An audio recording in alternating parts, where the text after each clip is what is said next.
Hello, hello. Hello, everyone. Welcome back to the stream. Happy Saturday. Hope y'all are doing well. Hope everyone's excited for the holiday coming up next weekend. I love a long weekend. You guys do too. Alright, let me fire up the game here. Okay. Switching over. Hey, there we go. How's it going? Oh gosh, did the camera freeze already? Lord, I just fixed this. Just fixing you right before this. Alright, can I switch it to this one? Will you work? No? Okay. That one's completely dead. I was having camera issues before stream. There it goes. Now it's working. That I don't know how to fix. So you will notice the quality looks different. Like from my end, it looks very smooth right now. But it was a pain in the butt to get the stuff behind me to go away. And as you can see, there's green screen still kind of showing up down here.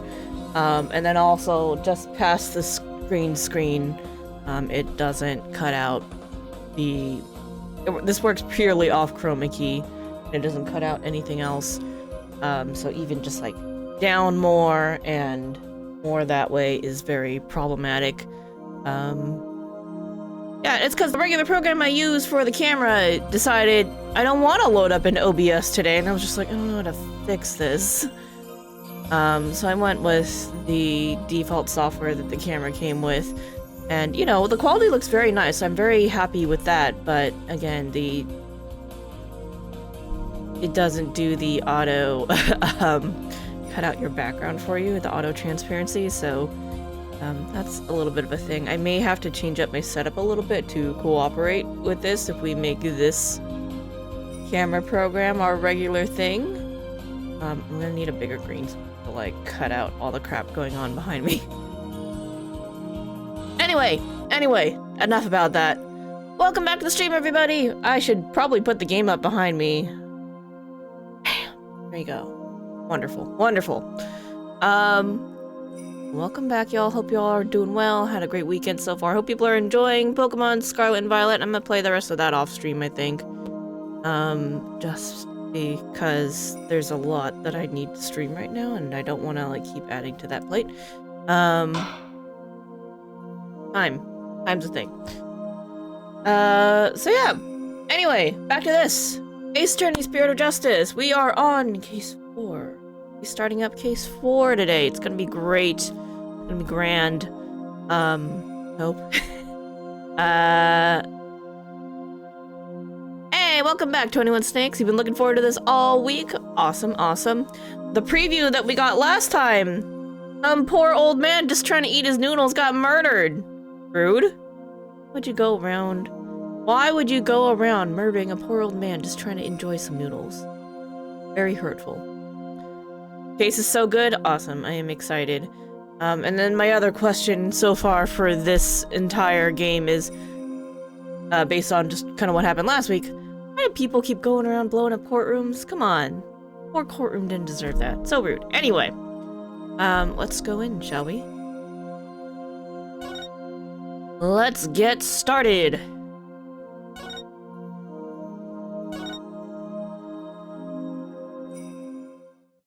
As I drop things onto my keyboard that I now need to get off of my keyboard. Alright. May 13th, 9:45 a.m. District Court Defendant Lobby number 6. Oh yeah, we're Athena and Apollo now. Cool. What the heck? Who brings a defendant to his own trial late? Plus, the request was so last minute, I didn't even have a chance to talk with my client. I'm ready for this. I'm ready for Widget. He's late for a very important date. Did that work? Did that work? I hope it worked. Okay.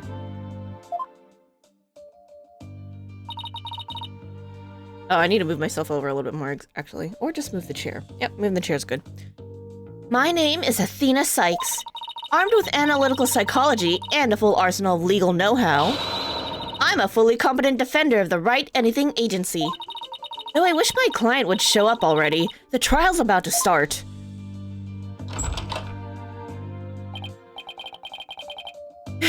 Seriously made it just in time. Where have you been? The trial's about to start, Simon. Oh, shit. It was Blackwell. Simon Blackwell is back? That was an unexpected turn. That was Apollo, gee. It's the guy! It's the dude!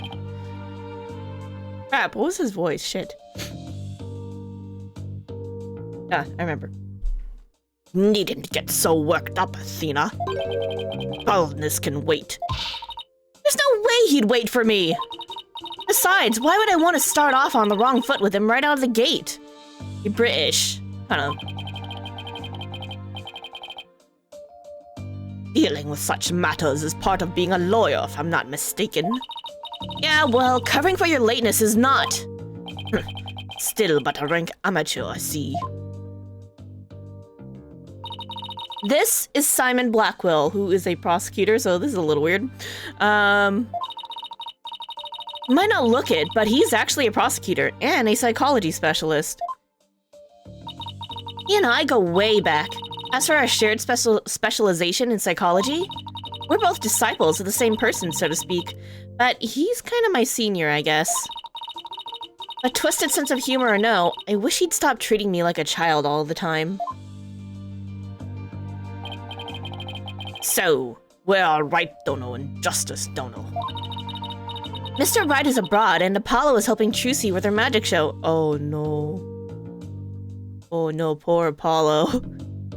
He's gonna get skewered. Didn't I tell you? Now what? Neither one of them are here? Leaving you to take this on alone? He's so defensive. Yep. Gods. Rude? All right, Donald, back. It's not too late. Oh, no, not too late at all. He would only need to know how to teleport. Very well. Then I will settle for Justice Dono. Oh, grab him by the horns and drag him here. They're not horns, be nice to Polly's hair. Everyone's so mean to the people, to Apollo and Phoenix's hair. Jeez. Apollo is literally in the middle of a show, Simon. You may not want to admit it, but I've got what it takes to take on this case. Just leave this to me and go watch from the gallery. Has your defense derails in spectacular fashion? No, as I win the heck out of this trial. I'll be okay, promise. So wipe that look off your face already, will you? Oh, I just watched the camera crash in real time. Lord, why you gotta be like this? Hold up.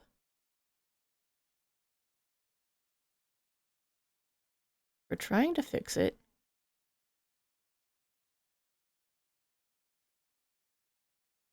There we go. Anyway, I take it the guy behind you is... Yes, he's your... He's asleep again. Oi, Bucky, wake up. Yeah! Ow! What'd you do that for, Simey? Oh, younger than I thought.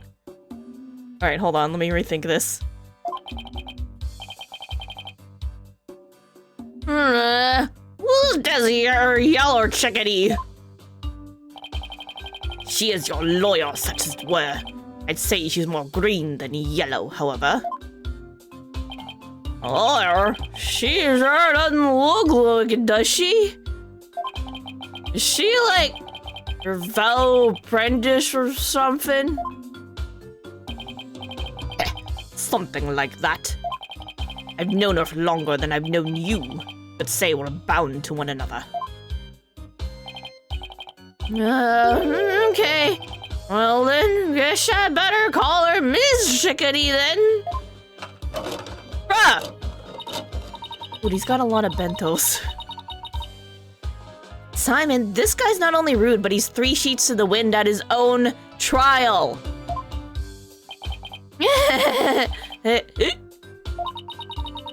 I know we just met, but I'm about ready to give him a piece of my mind. Camera! Camera?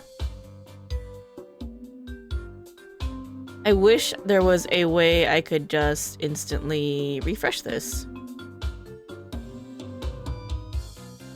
Without having to go change sources to the one that's broken and then change back. There we go. That's annoying. Anyway, I know we just met, but I'm about ready to give him a piece of my mind. Do as you will. Just save it for after the trial. Shiggity? Don't call me that. How do you do? So I'm an old friend of mine. I'm the 4th generation head chef with soba. Wet noodle number 4, Bucky Wet. Buckwheat. Because soba is made out of buckwheat noodles. I see what you did there. Nice to meet ya!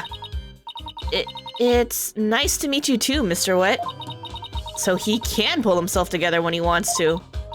If only the trial wasn't starting in a few minutes. Having been accused of a murder that only occurred yesterday, I'm afraid it's taken a toll on the poor boy. And you happened to be there at the theater when it all happened too, right? They said they found a Rakugo storyteller murdered in his dressing room. Indeed. The victim, Master Storyteller Taifu Tornado. Taifu Tornado? I'm sure that's gonna dawn on me eventually. Was a long-time patron of wet soba. Oh god, the soba's wet because it's a wet noodle with sauce on it. Alright, fine. Master Tornado has been looking after Bucky ever since wet noodle number 3 passed away. I see, so the victim was kind of like a father to the defendant, huh? That stupid old fart! Like a father? No way! He was always dishing my soba! How dare you speak ill of him! Running your mouth like that is exactly why they suspected you of his murder in the first place. Now, pull yourself together, number 3. Must be the rolling in his grave. Oh, sorry, there's 2 different sentences. Pull yourself together. Number 3 must be rolling in his grave. Beside me! The police, none of them believes me. They won't listen to me. It looks like he's still in shock from the whole ordeal. Don't worry, Mr. Wet. Everything's gonna be alright. I'm going to defend you with everything I've got. You're in good hands now. You mean, you believe me, man? Of course. No matter what, I'll believe in you to the very end. Gee whiz, Miss Chickadee. Now come on, I need you to shape up, just like those al dente noodles of yours. Yes, ma'am. My soba is the freshest. Bro! No! No! Not my... Mr. Wet! Ugh, Bucky, you great big pillock. So, how exactly do you know this guy? I used to frequent wet soba. Still do, in fact. I've known him since he was a lad. That's why his father and Master Tornado were always so good to me. I didn't know you liked soba so much, Simon. I wouldn't expect one such as you, who eats meat slap between slabs of bread, to understand the delicate taste and the subtle textures imparted by buckwheat flour. Hey, that's just rude! You're not wrong. Hey, camera! You're rude. Camera, you're rude today. Alright, I don't think this camera program's gonna be a good long-term solution because it keeps crashing. This is pretty damn annoying. Anyway. Simon? Rude. But I digress. Huh. I'm all about flavor and subtlety and stuff. I let wet and soba end like this. I'll never be able to face number 3 or Master Tornado in the next life. Ah, I see. And that's why you came to me. You wanted somebody you could Swear to God, this camera is driving me crazy. It worked super fine right before this, without any issues, and now all of a sudden it's like, nah, dude. Like this. And that's why you came to me. You wanted somebody you could trust. It's never my intention to ask you. I'll show him. I'll show him I can handle it just fine. Well, I believe it's about time. What? We haven't even properly discussed the case yet. What's the matter? Look nervous, Athena. Don't tell me you're chickadeeing out. I'm just trembling with the excitement of battle, that's all. Oh, Gits, let's do this. Come on, Mr. Wet. Get up off the floor. We've got a case to win.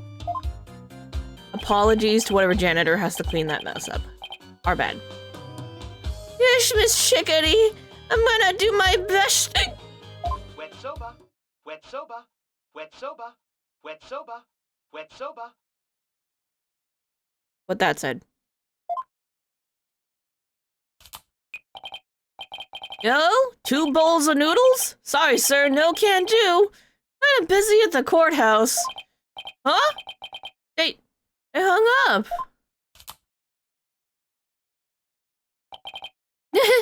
Okay, let's do this. He's not gonna do himself or his case any favors like this, Simon. Driving me crazy. I'm gonna have to, like, do this every...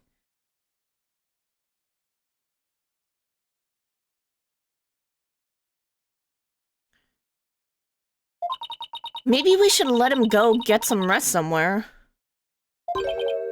Let me rest? Ha! Maybe if I were a lump of regular flour dough fruit on noodles. I'm fresh like my soba. You don't let soba dough rest. It's all about the 3 freshes. Grind the buckwheat seeds fresh. Cut the dough fresh and... Oh god, nope. Stop! Bro!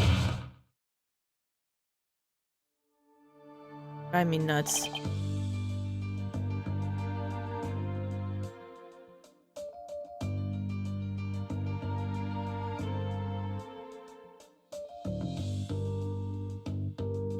He's blacked out. Oh boy, I just knew something like this would happen. Simon, what are these 3 freshes of soba he was talking about? Oh yeah, he... grind the buckwheat seeds fresh, cut the dough fresh, and boil the noodles fresh. And then he threw up. Again. First, buckwheat seeds or groats off ground to make buckwheat flour. Then dough made with this flour is cut with a large rectangular knife into noodles. Finally, the buckwheat noodles are boiled. This step is done immediately, one after the other, so that the soba is fresh when eaten. Oh, so that's what he meant.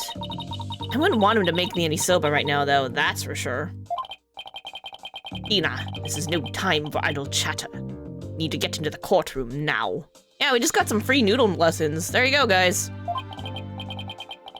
Just remember, as a prosecutor, I will be unable to lend you a hand. Don't expect any help from my quarter. There you go, treating me like I'm an incompetent again. For your information, I wasn't planning on asking you for help anyway. Just you wait, Simon. I'll show you. Mr. Wright and Apollo may not be here, but that's all right. I can do this on my own.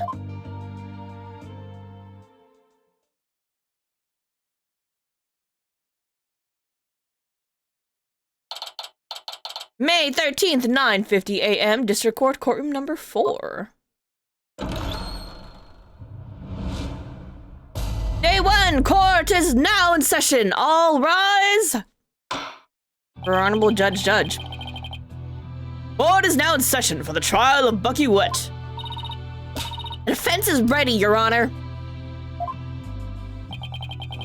Oh, he came back just for this case. Dude, bro. You were literally just in the kingdom of Kurain, and now you're back here. This dude is getting a lot of travel miles. The prosecution is fully preparing, Your Honor. What's this? No pail this time, Prosecutor Sadmuddy? That is correct, Your Honor. To expedite these proceedings, I completed them beforehand in the lobby. Very thoughtful of you. By the way, what brings you back to this country? Chief Prosecutor Edgeworth himself called me to handle this case. Besides, I have a debt to repay. And though my opponent is yet a callow thing, Rude? I have no qualms with sending her down to hell. Why are all the prosecutors so rude all the time? It's like, bro, what did I personally do to you? Why are you so mean? Objection! Yeah, objection, right, Athena? If you have a score to settle, it's with Apollo, not me. But more importantly, I am not a callow thing. I'm a qualified and capable attorney. Then, what is that yellow attire, if not proof of your immaturity, small spring chick? Now, cease your shrill chirping. Now, Prosecutor Sadmuddy. She is still only a teenager. Please go easy on her. Wait, is she only 19? Clavier, the one guy who was actually nice to the lawyers. I know! I miss him. Oh, it doesn't have my profile. How old is Athena right now? I guess she's 19 probably. I don't know. Actually, I don't know. I don't know how long it's been. I have not been keeping track of their ages. But apparently she's a teenager? Great, now even the judge is giving me kid treatment. Yeah, she's 19. Okay. Very well. Shall we begin, Your Honor? Yes, I suppose we should. Now then, Prosecutor Sadmuddy, please give your opening statement. I'll show them what I can do. They'll be sorry they underestimated me. Certainly. Let the last rites of the victim commence. The incident is believed to have occurred at around 4 p.m. yesterday, May 12th, at a storyteller's theater called Kurukuru Te. The victim was a great master of the Tornado School of Rakugo, or comedic storytelling. His name was Taifu Tornado. The scene of the murder was the theater's dressing room. I heard a sound blip, which reminded me to save, so we're gonna do that real quick. Oh, I need to turn that one on. Enable redemptions. There we go.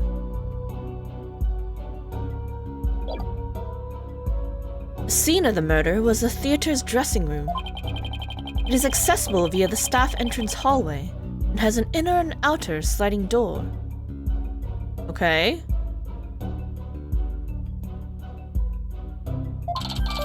Backstage diagram added. Diagram of the backstage area showing the location of the stage, dressing room, and the yard. The estimated time of death is between 2 p.m. and 5 p.m. Oof. Hey Mayhem, how's it going? I'm doing well, I hope you are as well. I wish the camera would stop bugging out on me, but you know, other than that, we're doing pretty good. We're off to a great start. This poor old man was just trying to eat some noodles and somebody murdered him, so we gotta figure out why and what happened. The cause of death is suffocation, though how the victim suffocated is yet to be determined. The autopsy found nothing unusual in his lungs or stomach, and there is no murder weapon. I know, it's always something, isn't it?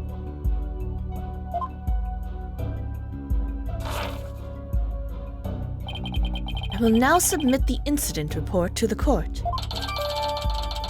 Crime scene report. The crime took place in the theater dressing room. Master Tornado was found with his face thrust into a large soba bowl. Taifu's autopsy report. Time of death between 2 p.m. and 5 p.m. Cause of death is suffocation. Prosecutor Sadmuddy, how can you name Mr. Wet as the culprit? when you don't know how the victim was killed, or even with what? While it is true that the weapon and precise method are, as yet, unknown, the accused is the only one who had the opportunity to commit the murder. I will explain this assertion in further detail as we continue. Guess this means he has some kind of evidence to present. Now, would the accused care to plead his case? Bro? Come to think of it, where is the defendant, Miss Sykes? About that? Sorry, Your Honor. But I'm afraid Mr. Wet isn't feeling very well and is resting in the infirmary.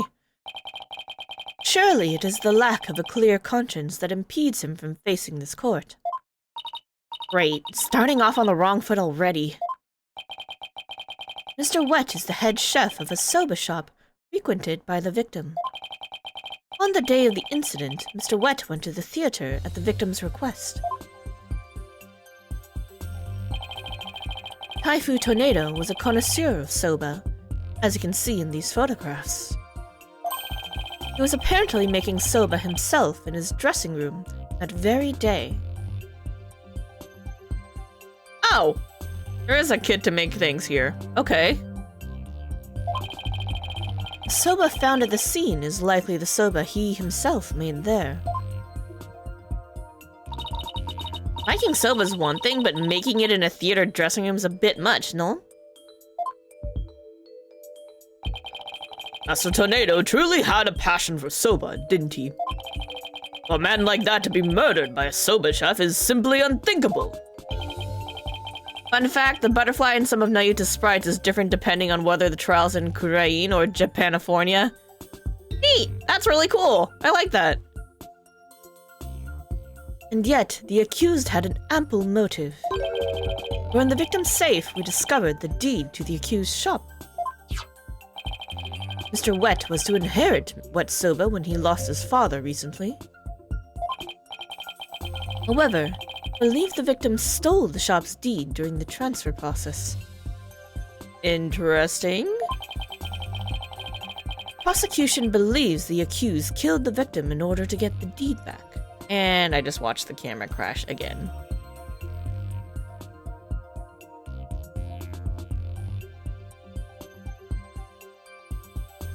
Alright, we're good.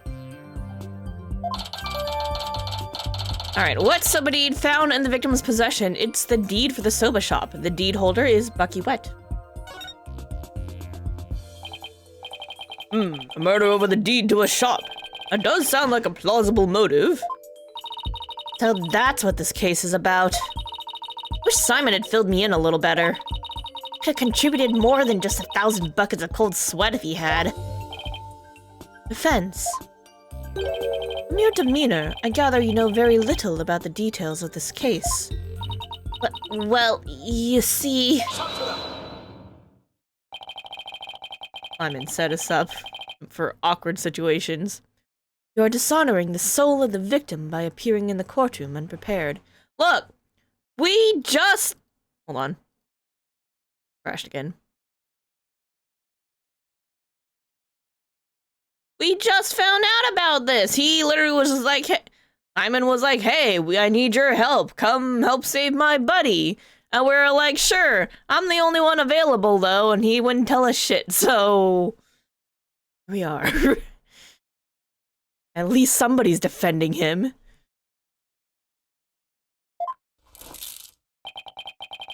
You're an embarrassment to your profession, putrid egg yolk.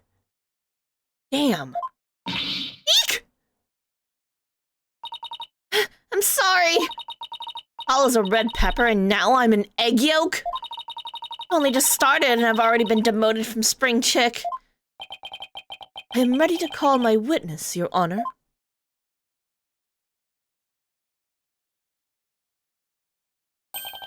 It is a pretty butterfly. Let us listen to the words of one who was present when the crime was discovered. Someone who was there when the victim's body was found? The prosecutors in this franchise are epic. I know, right? They're all very cool, but also very rude. Very well. Witness, please take the stand. Who is it? Nice shoes. I dig it. Simon! The fuck? What? Just go defend my friend. By the way, I'm a witness against you.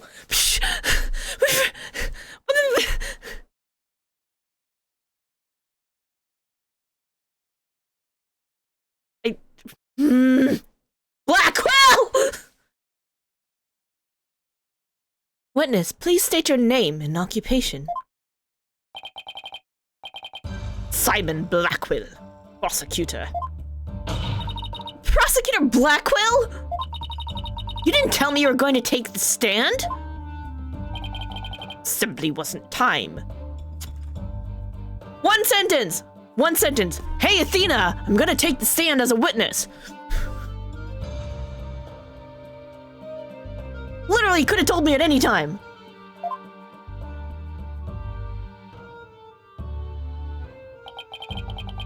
What a shame, Prosecutor Blackwell. This evil-sounding theme playing in this situation. I know, right? Damn. Savage. Had you shared the damning scene you witnessed beforehand with the defense, you could have moved this trial along and saved the victim's soul that much faster. Damning scene? What in the world did Simon see? Prosecutor said muddy, was it?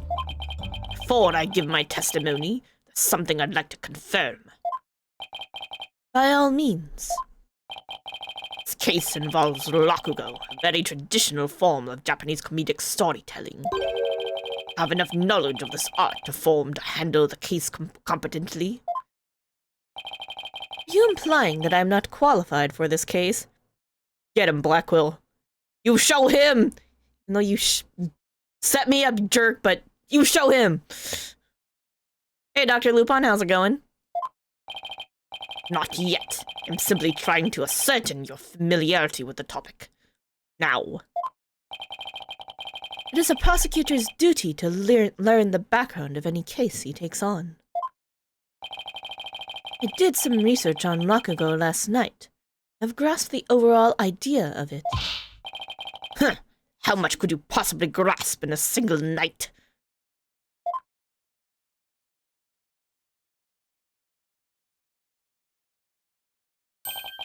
Rakugo is a form of entertaining storytelling that originated from the— Oh god. Under Japan, in it the storyteller sits alone on the stage with only a fan and a towel and the rakugo artist tells long, whimsical stories, giving each character a distinct voice. This traditional art was originally invented by monks to make sermons more interesting. Yeah, originated in the land of Japan. So... Oh god, the camera crashed again. This is just gonna be a thing that we deal with for today until I figure out what the heck happened to our original camera software.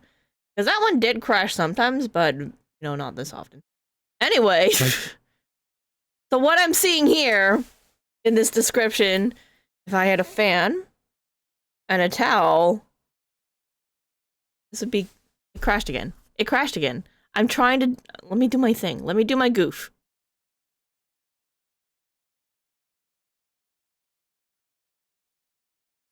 We had a fan, and if we had a towel, maybe, which could be a way to do rakugo, because we're kind of doing that. And the story is like, you know, it is a long and whimsical story with distinct voices.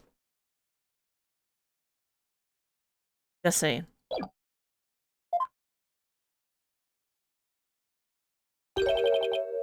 Are you satisfied? If not, I could explain the 12 types of endings of such stories. Or shall I perform the famous story of Jugemu instead? Ah. Here's you have put in a bit of study. Got you, Blackwell. He got you. I didn't want him to get you, but he did, and it's real funny to see you upset about it. Your acknowledgement is most welcome, Prosecutor Blackwell. I can see why you are known for being quite thorough in your research, Prosecutor. Now, I would love to see you perform that story you mentioned, if you don't mind. Judge! Not now! We got a trial to do! If that is your honor's request. Gemu to Gemu. Thank you, Athena. Your Honor, could we please get back to the trial? Oh, right. Of course. I nearly forgot. Seriously? Of all the things for you to forget? When he did that, he knew exactly what he was doing.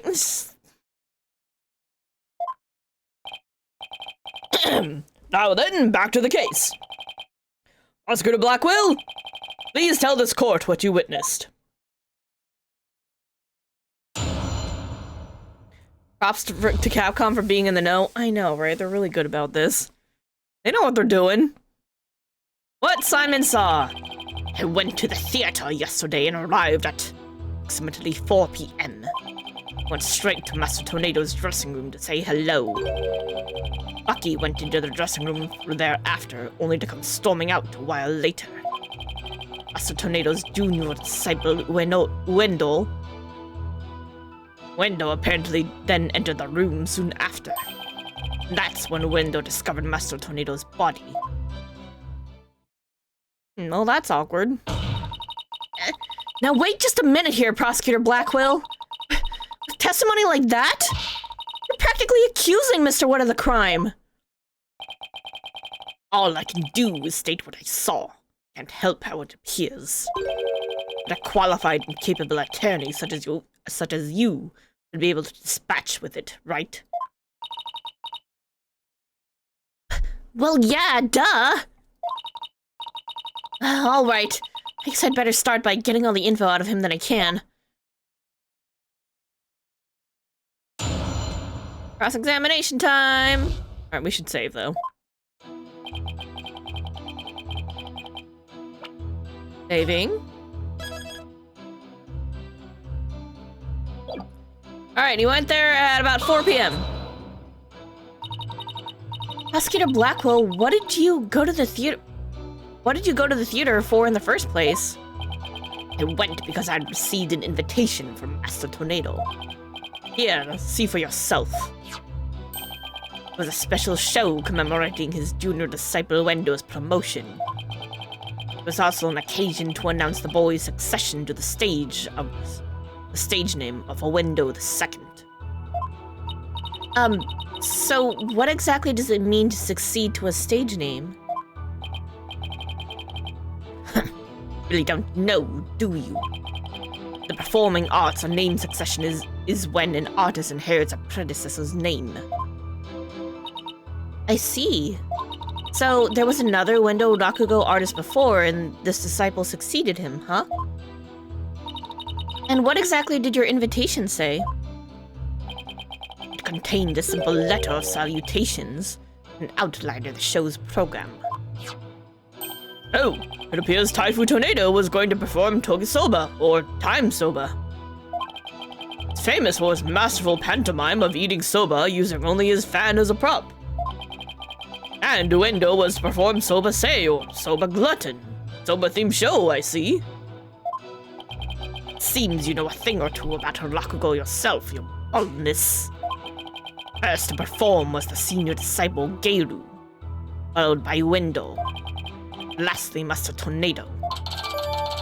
Alright, we got the invitation from Simon received from Master Tornado to the show commemorating Uendo's name succession and promotion. I see. So that's why you had happened to be at the Storytellers Theater yesterday. And we're gonna look at that a little more closely. Alright, inside the envelope was a ticket to the show and a letter from the victim. The letter contained a simple greeting and a rundown of the show's program.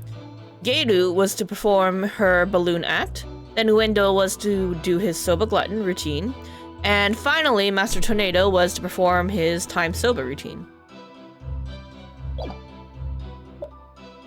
Look at the title deed. Nope. Alright, details here.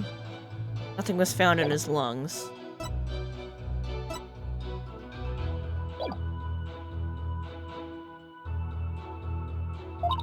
So, what happened after you arrived? Went straight to Master Tornado's dressing room. And how did Mr. Tornado appear when you said hello to him? I went with the intention of greeting him, but ultimately we didn't actually meet. You didn't see him? Why not?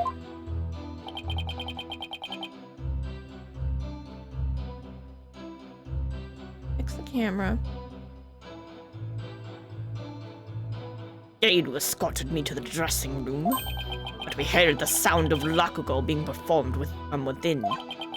Thinking the master was rehearsing, we decided to wait in the hall until he was done.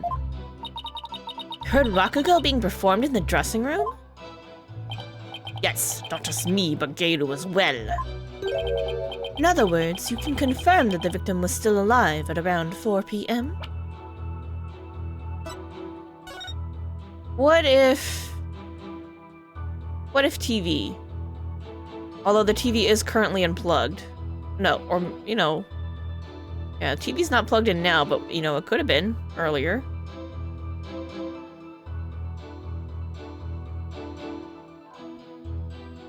Open fridge.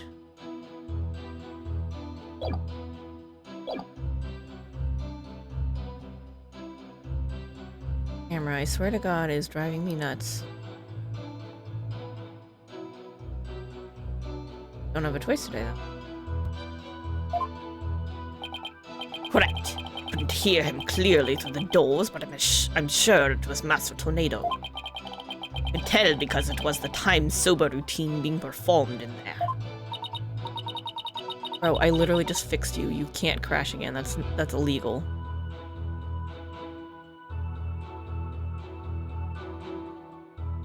So that means the victim was killed sometime after that. Oh, Bucky went in the dressing room afterwards, and then he came storming out. Please tell us in detail how Mr. Wet appeared at that time. Geiru and I were waiting in the hallway for Master Tornado to finish practicing. And Bucky appeared and entered the dressing room with his things. What happened after that? I heard what sounded like Bucky shouting inside the room. 10 minutes later, Bucky came back out to the dressing room looking rather irate. This is most likely when the murder was committed. The victim was an elderly man. It would have been entirely possible to kill him within that span of 10 minutes. I'd better come up with some kind of counter-argument and fast.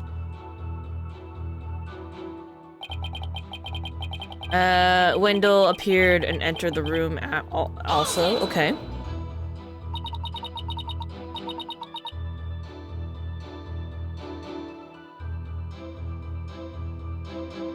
Me constantly fixing the camera. What do you mean by apparently? Didn't you see him go in? No, I couldn't. Wasn't able to see the dressing room door from where I was standing at the time.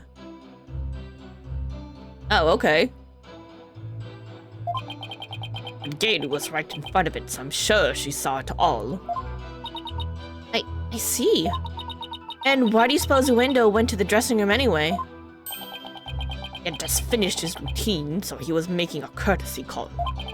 Disciple is to pay their master respect right before and after each performance. And all disciples are expected to do this? Yes, it's common courtesy among Rakugo artists. I see. Could you tell us what happened after Wendell went into the dressing room? Certainly. And that's when he discovered the body. And that's when the camera crashed again.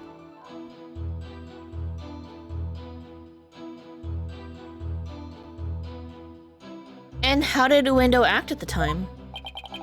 After Uendo had been in the dressing room for 2 or 3 minutes, it heard a scream from inside the room and Uendo came flying out. You hear any signs of a struggle at that time? No, just Uendo's woeful scream. I see. Well done, Prosecutor Blackwell. Your testimony has given us quite a glimpse into the sequence of events. Thank you, Prosecutor Blackwell. And now, please allow me to summarize your testimony. While Prosecutor Blackwell and Geiru were in the hallway, waiting for Master Tornado, the accused came along and entered the dressing room with some items in tow. He was heard shouting for a time inside the dressing room, and about 10 minutes later, he came back out of the room seeming rather angry. A short time after, the accused had come and gone, Wendo Tornado went into the room.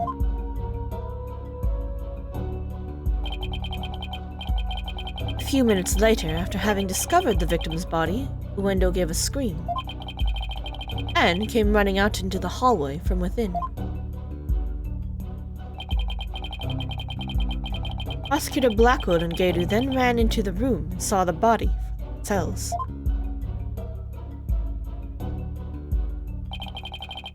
From the circumstances, it is quite clear that the accused murdered the victim. This is crucial testimony indeed. Simon's statement added. Simon's eyewitness account of the time and the incident. Okay. Like, strangle my camera.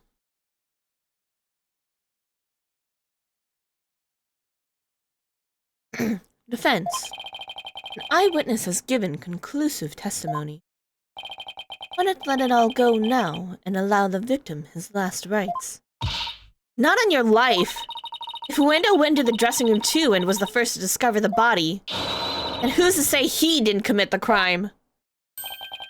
Wendo was in the dressing room for a mere 2, perhaps 3 minutes. He could not have possibly committed murder in that time, nor without making any noise. Oh, Simon! Why did you have to give that awful testimony? Prosecutor Blackwell? Can't you give me something a little better to work with here? It's up to you to ask the right questions. I'm certainly willing to tell you all that I know. If you truly are as capable as you claim, then draw out what you need yourself. This is no time for your twisted games, Prosecutor Blackwell. Just admit you don't remember it all that well.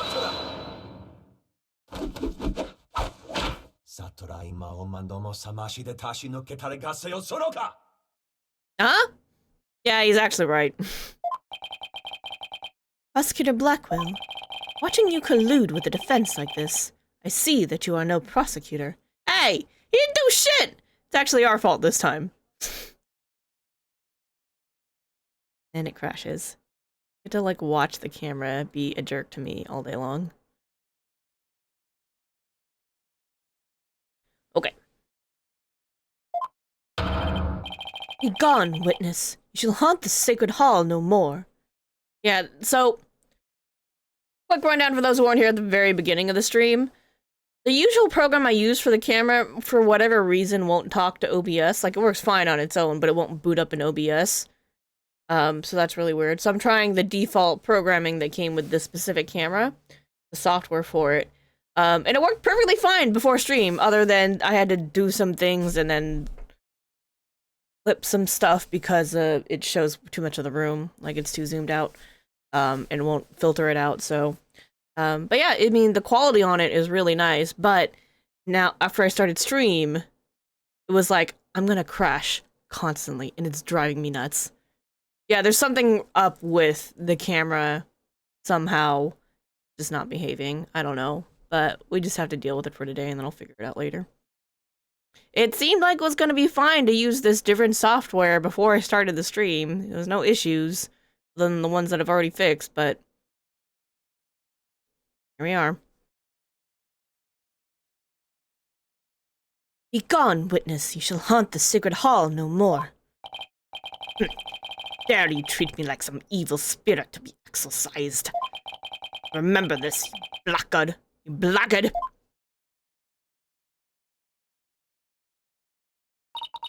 Don't worry, Prosecutor Blackwell. I've got this. Would I have my way, he would not be the only one here to step down. You half-boiled putrid egg yolk. Ew, I object to the notion that I'm a gooey, smelly mess. Why are you so rude and, like, super offensive to all attorneys? You would think that him being, you know, would think that him being an international level prosecutor would mean that he would meet some, you know, respectful individuals and not be a jerk all the time, but no, here we are. Just complete jerk. Bad time to mention that the Black Mahdi is a popular ship. That's pretty funny. That's funny. Prosecutor Blackwell's testimony was like the lowly opening act of a Rakugo show. He may hold the title of prosecutor, but this time he stood on the side of the defense. To restore balance to this trial, I would like to present an actual witness for the prosecution. Who is this witness? The person who was with Prosecutor Blackwell when the body was discovered. She is another entertainer of the Tornado School, Miss Geiru Tornado.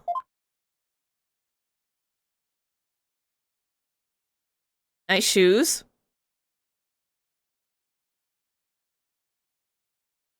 What? I don't like clowns.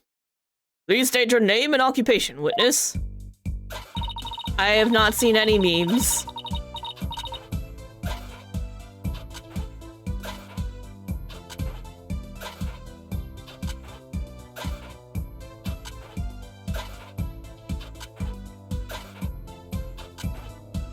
I can imagine what these memes might be.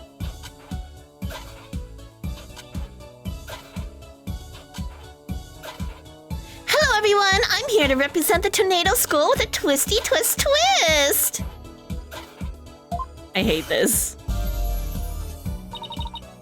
And balloon! There you have it, a stunning balloon hat. It's me, the balloon artist you all know and love, Geiru Tornado. Just call me Geiru, sweetie. 1, 2, balloon!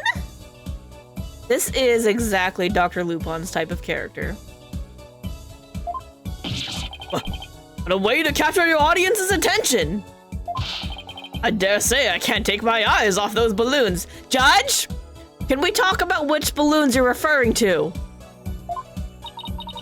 Please tell me you're talking about the hat, Your Honor. See, she gets it.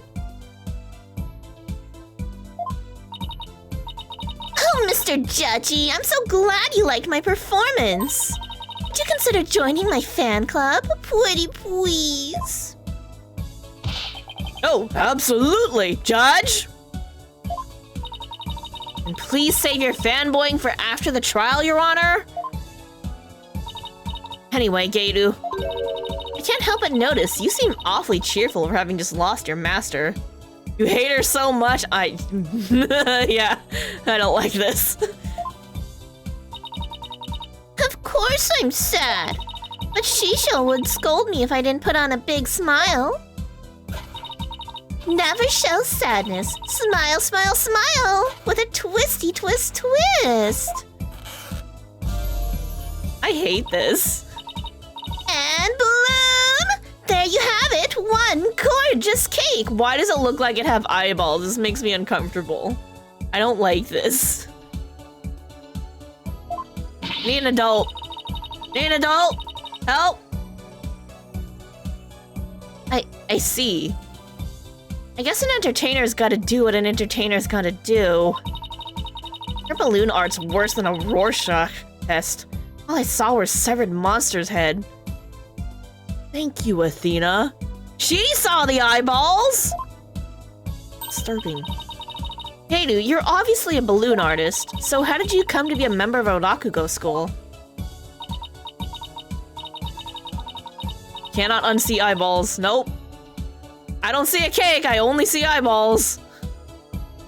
Well, my father, my late father that is, was a Rakugo artist, you see. So I joined the Tornado School to be just like my daddy someday. Camera, you need to stop this. We got a show to do. I see. My father and I owe so much to Shisho, our master. But that Bucky Wet... Ooh, how could he? I want to see him pay for what he's done as quickly as possible. Your distress is entirely understandable, and my condolences for your loss. She did it. It's her. I'm sus of her. And not only that, but he... You have more to say about Mr. Wet? Every time he comes to deliver soba to us, he yells at me.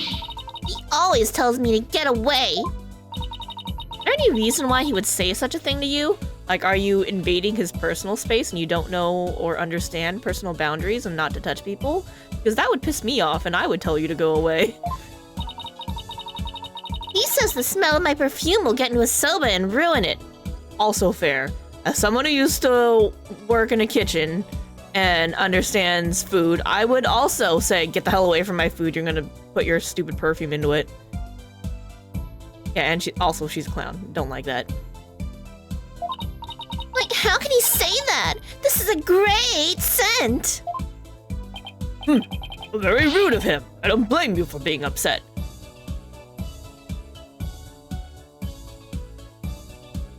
Again, in my opinion, rude is invading people's personal space where your perfume could get into their food in the first place, so, you know. Bubble!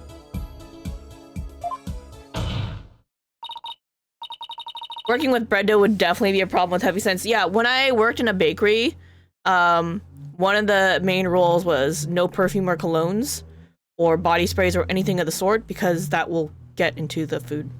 And that's very unpleasant, so... yeah, that's one of the rules of the kitchen. Also, you know, obviously no nail polish, but... Excuse me, Your Honor. Please don't get Gaidu's balloons bias... Please don't let Gaidu's balloons bias your judgment. Mr. Wet hasn't been proven guilty yet, remember? It'll be interesting to see how long that fire of yours will last, offense. Now then, Gaidu, please share the truth with this court. Yes, Gaidu, your testimony, please.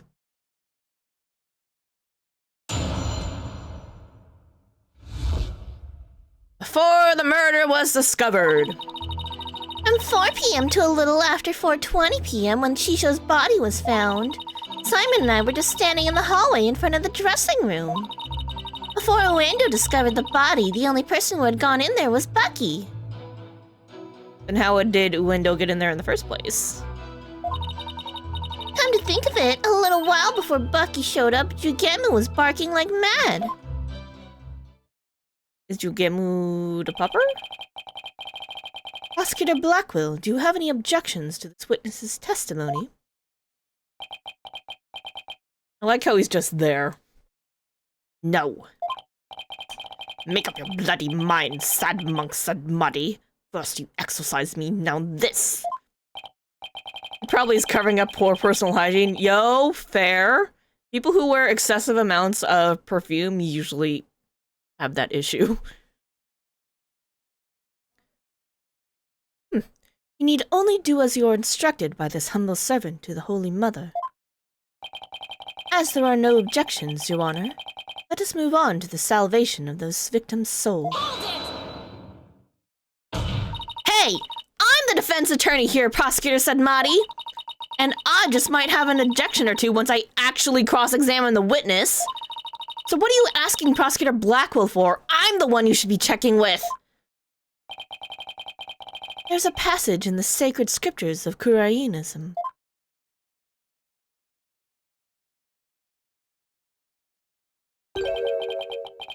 To stir the wind is beyond the power of a spring chick. In other words, the inexperienced are useless. Rude. With that in mind, it seemed more judicious to consult Prosecutor Blackwell. Doesn't even see you as an adversary, Sykes-Stonal. Well, I will let either of you insult me. I'll show you I'm no inexperienced spring chick. Your Honor, I'm ready to cross-examine the witness. Hope you can make Prosecutor Sadmati see you as a worthy adversary, Miss Sykes. I'll allow your cross-examination, so you'd better strike while the iron is hot. Everyone's against us. Alright, let's save before we cross-examine this crazy clown lady. Never trust a clown!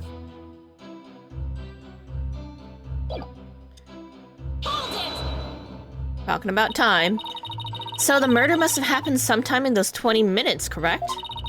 But 20 minutes isn't a lot of time, is it? I don't know. I mean, what do you want me to say? That's what happened, you know? Isn't that right, Simon? Yes, Gairu and I can both confirm that Master Tornadoes still lived at around 4 p.m. Oh yeah, you can, can't you? See? What if TV, though? And then they were standing in the hallway. Okay. The fact that the two of you were there in front of the dressing room means you were able to see everyone who went in and out, right? Of course! Or are you insinuating that I was daydreaming or sleeping while standing up or something? No, of course not. I saw everything, I tell you. Fine. So you say anyway. Did you really? So, while I'm fixing the camera again, my sus thing right now is that she didn't mention seeing Wendo go into there, only that he came out. And it's like, we know why Blackwell didn't say that he saw him go in there. It's because he was around the corner, so he couldn't see. But she should have seen him go in. And if she didn't see him go in, that means he was already in there the entire time. Just because the master was, even if it wasn't the TV, even if the master was still practicing at 4 p.m. when they were outside, and I don't fully buy that. I still think it was the television or something else in there, like a recording. But even if that was the case, you know, if she didn't see him go in, that means he was already in there and had been in there the entire time. So, I mean, Bucky didn't say anything, but, you know, Bucky could have also seen him in there, and he might be too drunk to remember that right now. We don't know. Anyway, I don't trust her. I also think she's in cahoots with Wendo. I think it was both of them. But maybe I just hate clowns. Only person who went in there was Bucky!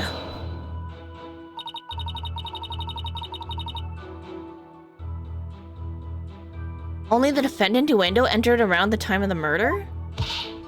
That's right. That's why it must have been Bucky who killed poor Shisho. Let's take a deep breath, okay, Gaidu?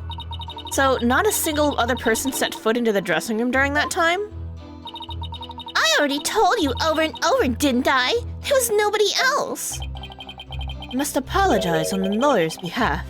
Even her memory is that of a spring chick's. Please overlook her transgressions as best as you can. Rude. Oh, I see. Poor thing. Hang in there, sweetie. Hey, who are you calling a bird brain, buddy? Didn't we used to refer to Blackwell as bird brain? Somebody? And then Jugemu was barking. Jugemu? That's my doggy. I keep him at the theater. Let's see. With a twisty twist twist.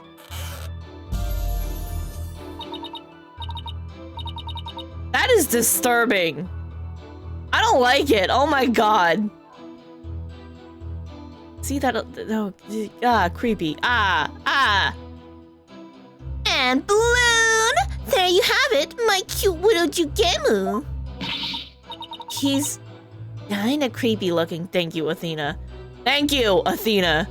Gonna need some serious therapy after this one. Yo, luckily, Athena can help you with that too. Crazy how that works, isn't it? Oh, but he's a really, really good boy. And why was Jugemu barking?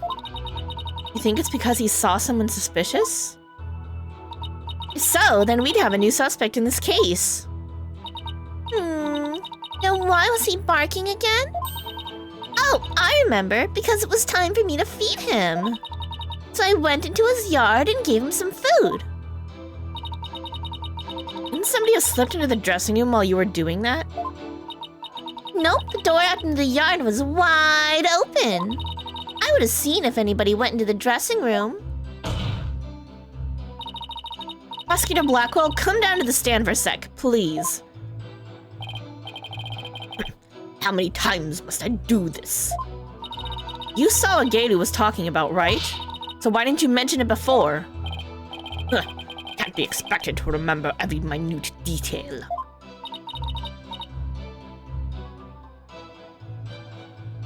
Where in this camera? God. He's getting good leg exercise? Yeah, we're giving him a workout. Oh, remember them now, please! Did Gadu go out into the yard?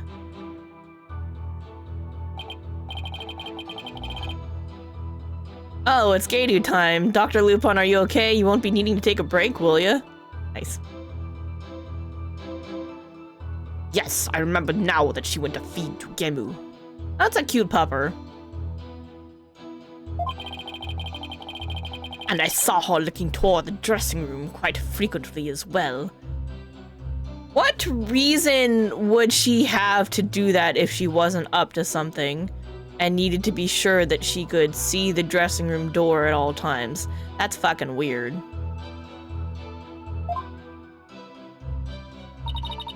Do you recall anything else? Looked as though she were feeding the dog a great quantity of dumplings or something. Gemu couldn't finish them all, so he buried the rest in a corner of the yard. Weird. It's about all I can remember. Simon's eyewitness account of the time of the incident includes additional info now. Okay. It looks like Gadu was telling the truth. Your Honor, I'd like Gadu's last statement added to our testimony. As you wish, defense. She was in the yard, door was wide open so she could watch the dressing room. Yeah, why is she feeding the dog so much? Weird. You know what this means, right, Gadu? You weren't in the hallway the entire time after all, were you? Well, okay, so I did go out into the yard, but it was just for a second. And the yard door was wide open, so I could still see the dressing room the whole time. Door was open so she could still see the dressing room?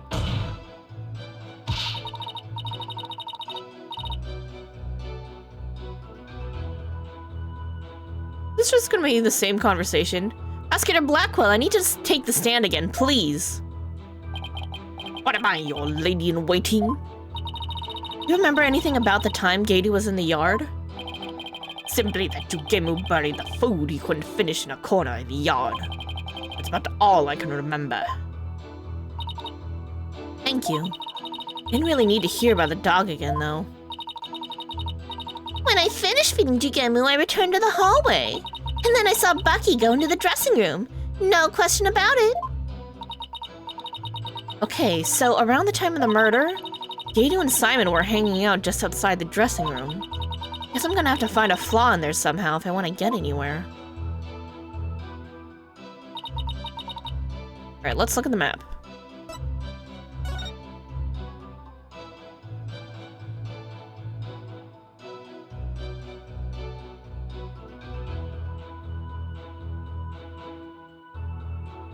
So, which yard door is she referring to? Because this one opens up this way. If this door was the one that was wide open, then that means it's closed over here. Oh, you can't see me thinking. Alright, hold up.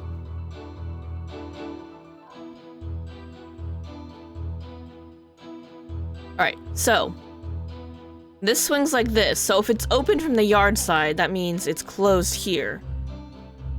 And that means Blackwell wouldn't be able to see her. But if she was over here, that doesn't give her a view of the dressing room door. So, you know, I think this is where we go with this. Let's save first, because we just did a whole bunch of pressing. Door was wide open so she could watch the dressing room. That doesn't make sense with the diagram. Ready, guys? Objection! So, you were able to keep an eye on the dressing room while you were out in the yard? Is that correct? That's right. The door out into the yard was wide open. Sorry, but that makes zero sense. Take a look at this diagram of the backstage area. He annoyed at the camera.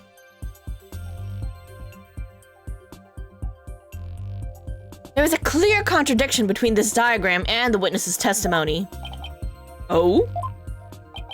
Afraid I don't understand, Miss Sykes. Please point out what contradicts the witness's testimony. This whole door right here is weird. Katie was in the yard near the doghouse. Prosecutor Blackwell even saw her there.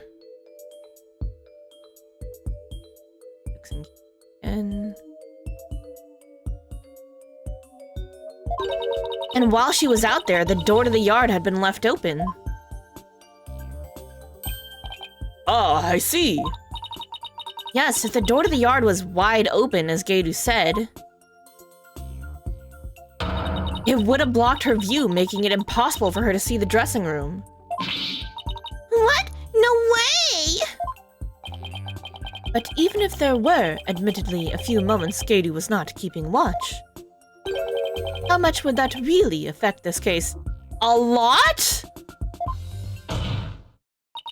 It would greatly affect the case.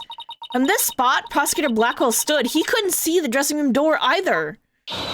Anyone could have entered the dressing room during that time without being seen. Eek! Gadu, why did you try to hide the fact that you weren't watching the dressing room? What? Objection. Hide the fact?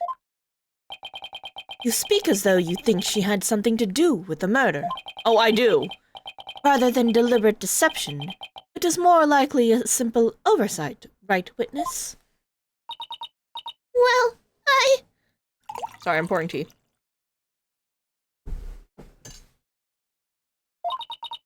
I was so shocked by what happened. I was just confused, that's all. Even though she is trying to keep up a brave front as an entertainer. The truth is that she is being torn apart by grief. For her mind to be in turmoil is hardly unexpected. Yes, it must be very difficult indeed. To a disciple, one's master is akin to a real parent. Surely her shock is immense. The way this lawyer tries to pin the blame on this poor soul at the first opportunity. All I can say is, defense attorneys are heartless creatures indeed. But that wasn't what I was trying to do! This is beyond your comprehension, defense.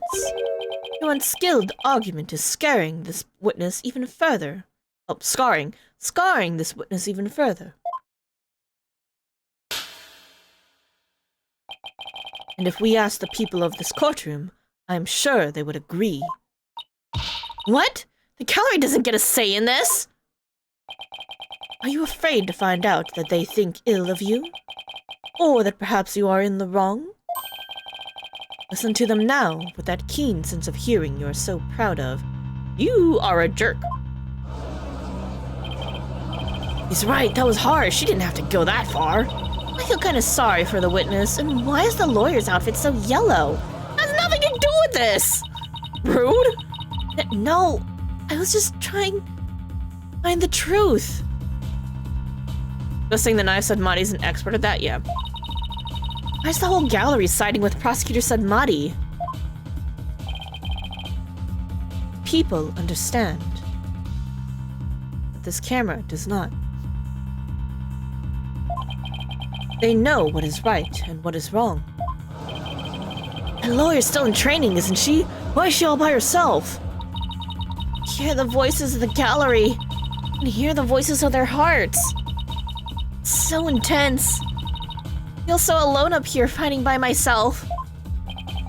Yeah, that doesn't have anything to do with anything. That's really stupid that they're saying shit like this. Are you afraid, child?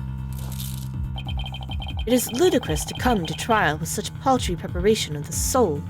I command you to leave this courtroom at once. I can't give up. I have to keep pressing on.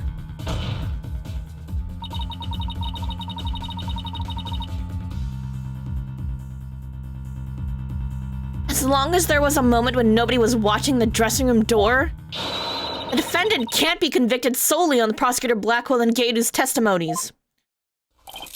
And now you would continue to resist? You're childish in defeat as well, I see. I'm not out for the count yet, Buster. I'm just getting started. Despite your posturing, it's not true that your resolve could crumble at any moment. With but a little push, you would surely succumb to despair. Who do you think you are, Meteon?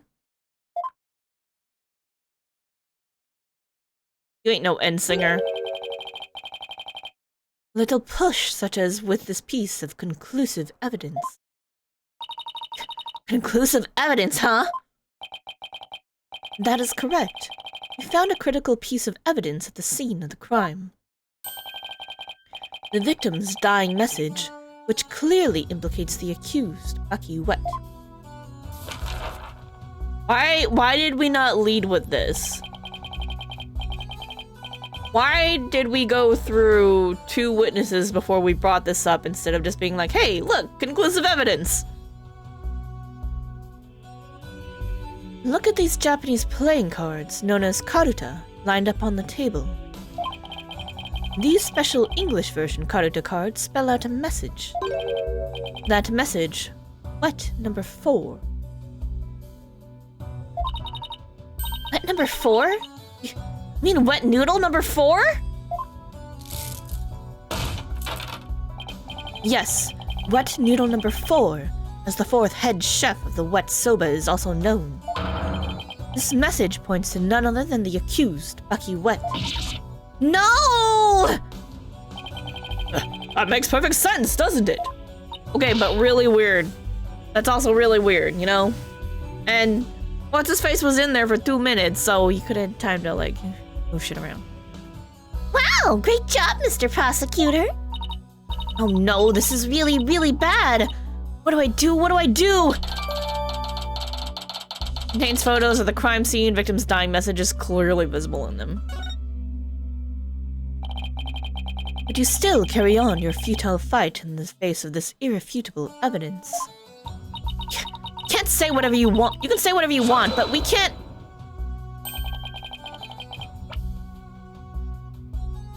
We won't know until we. And then he tells us to shut up, basically. It is cruel to give the accused false hope. It will only compound his suffering. Wise people of the courtroom, do you not agree? He's right. It's cool to make him suffer when there's conclusive evidence. What an incompetent noob. I feel bad for the victim and the defendant. What? I'm trying to prove Mr. Wet's innocence here. You are a bad influence on this court system, you jerk. I know you can hear them defense. Their voices implore you to save the accused's soul. It is time for you to let it go and move on, inexperienced lawyer. You lack the competence with which to accomplish anything meaningful here. Is he right? Is this too much for me to handle on my own? What good is she doing anybody? She could just quit right now.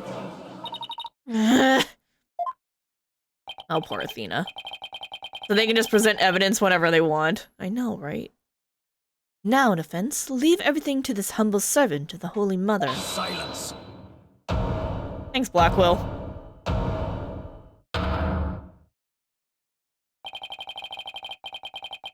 Are you on my bench? Did you just move and walk up to my bench? Because right now, it looks like you're on my bench. He's trying to use your keen sense of hearing against you to manipulate the trial, Athena.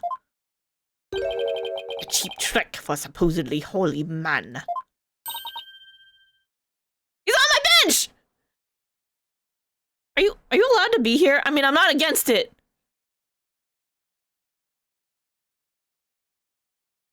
He joined the party! Simon! Oh my god, though. This is cool. And you fought Doodles in the gallery. Can a man watch a trial in peace? That pose where he leaned against the bench, yeah. Very cool. This inexperienced amateur is about to turn this trial around. Holy shit. Does that prosecutor really think she can turn this around? The mood in this courtroom is starting to change. Prosecutor Blackwell, what are you doing at the defense's bench? Look, can we just, like, leave this alone? Because I'm really enjoying this, Judge. Just don't worry about it. It's fine. He's a friend. Okay? He was also a witness, but it's fine. He's also a friend. I grew bored of watching from the gallery. Besides, if I were to leave this trial to the spring chick and lose my favorite soba shop in the process, I would be quite cross. Where's the bird? Can we get the bird? Can we get the bird? Can the bird attack Nayuta? Because that would be pretty funny. You voluntarily stand on the side of impurity and sin. Truly, what a fool you are. I think you are so easily manipulated by his pog tricks. Whatever happened to qualified and capable Athena? I just let my guard down a little bit, but it won't happen again. And gird up your loins and steel yourself for battle. I'm not girding up anything in this skirt. There. But I am ready to get serious. Fix his camera.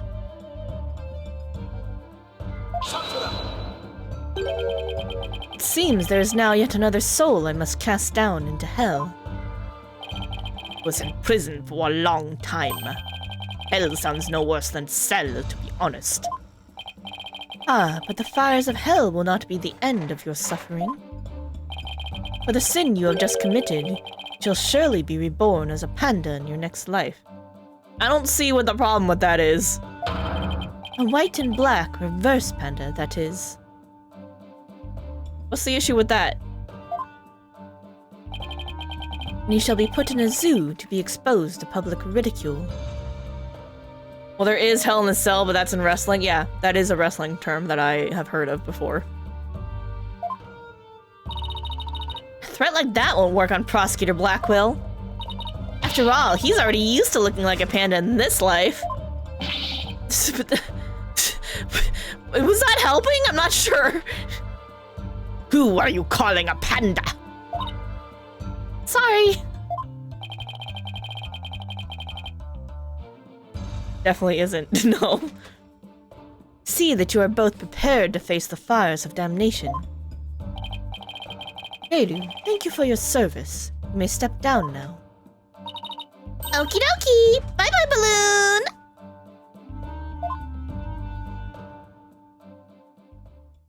Bye, creepy eyeball cake that nobody needs.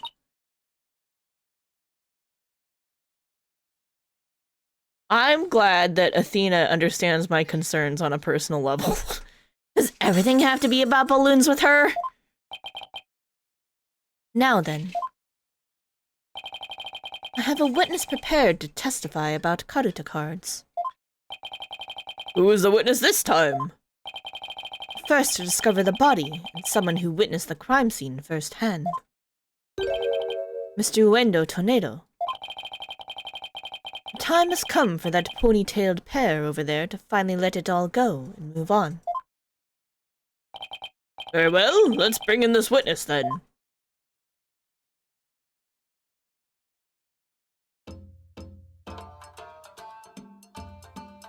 Oh, you look very sus. This is the face of a villain. Witness, please state your name and occupation. This is a shady face if I've ever seen one in this game. Alright, let's think of a voice for this dude. No, it's such good music.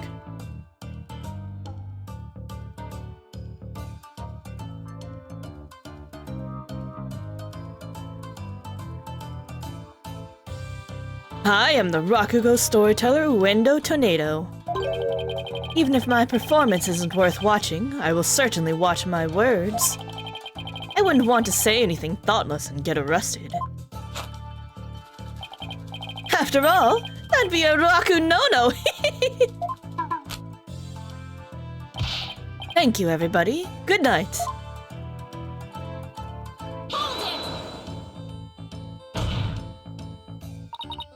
Can't leave just yet. You've only just introduced yourself. Oh my! Are you a fan of mine, miss? Do you like my autograph? One moment. He's definitely in cahoots with the balloon lady. How? What do you think you're doing? No need to stand on ceremony. My fan deserves a fan, after all. Fan for fan! Nice one! Oh, why if it isn't Simon? How are you on this fine day, sir? Quite a dilly of a pickle we found ourselves in, wouldn't you say? I don't believe I've ever seen you talk quite so much, Uendo. Never performed in a place like this, you know. I got butterflies here, can't you see? Why do I always get the weird ones? I'm pretty sure both Phoenix and Apollo have also asked that exact same question, so I think the Wright Anything Agency is just cursed to get nothing but weird clients and witnesses. Pardon me, witness? Much as I enjoy your banter, I believe we had better return to the case at hand. Ah, I suppose you're right. In that case... I was promoted to Futatsume yesterday and received the stage name of Uendo. Show was our way of celebrating my new name and a middle rank standing. And then that happened. I never dreamed something like that happened, not in a million years. And just as I got my chance to start repaying my debt to Shisho, too. Yeah, plus I'm worried about Geiru. The way she clung to Shisho. Poor thing. I told her to keep a stiff upper lip. Stiff like rigor mortis? Keep telling those lame jokes and Shisho will come scold you from the grave.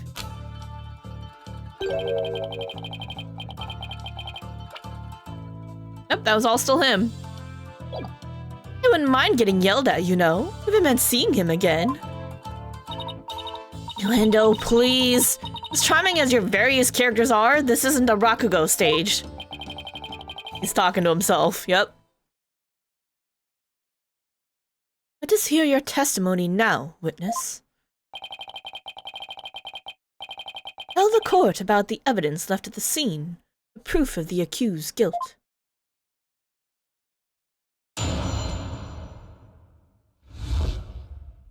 Okay, so I think he needs different voices for different positions he's doing, which is going to be weird.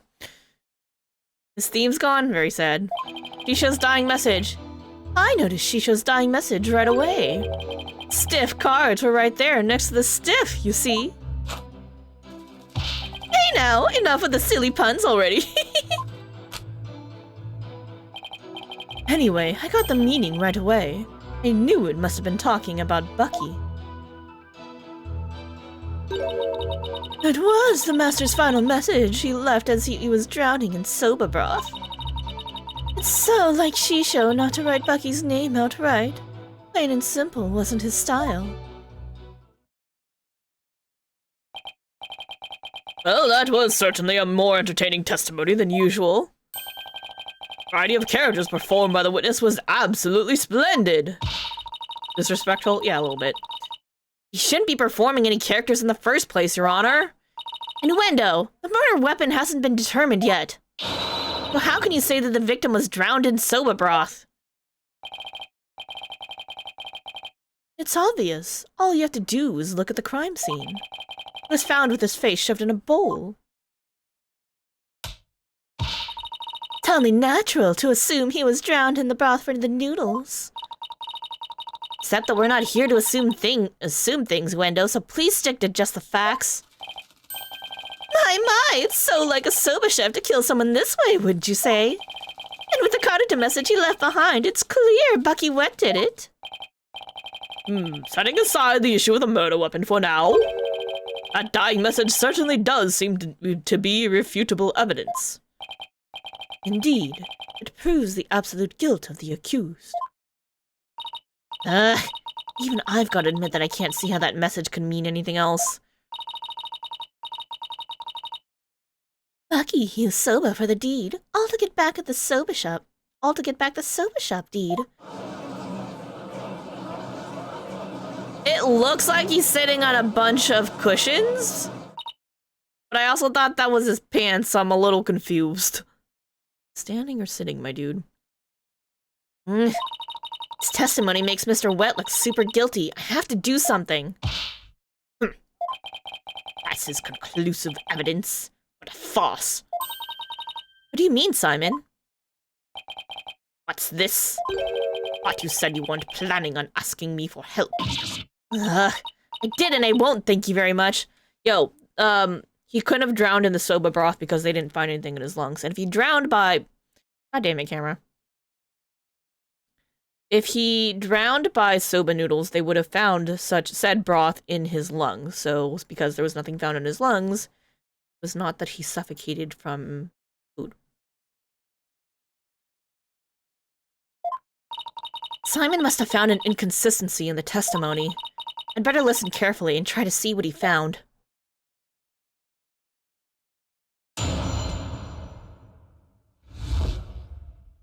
He shows dying message. Alright, we'll save. Gotta save out. He has 4 fans, 3 in his hair and 1 in his hands.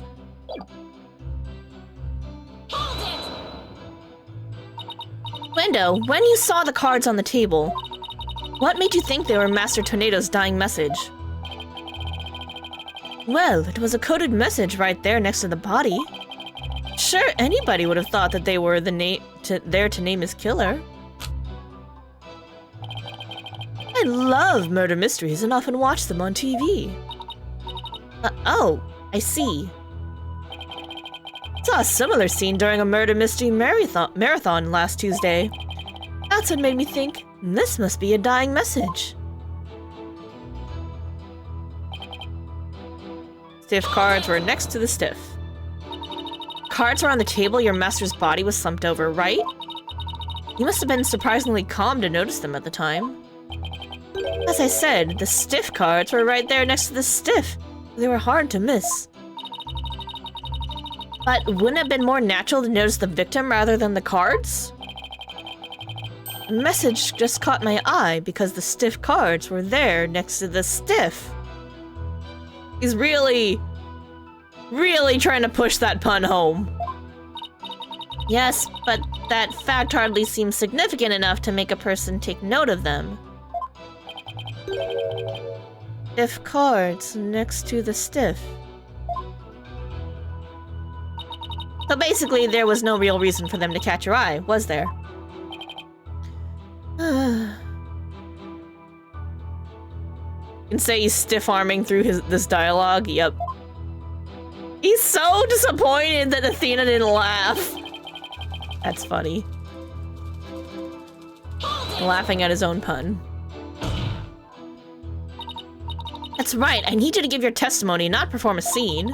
Please remember you're on the witness stand, not the stage. And look at all these wonderful people in the audience. It's only natural for an entertainer to want to have some fun. I guess we can let a few jokes slide, right?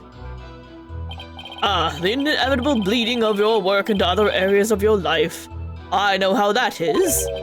I find myself being unwittingly judgmental in my personal life, too. Right. That's exactly what I'm talking about. Well done, Your Honor. Guess you can't judge a judge by his cover.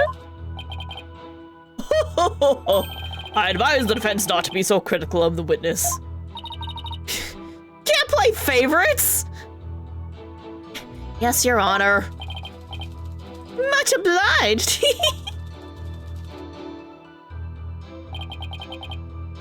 Got the meaning right away.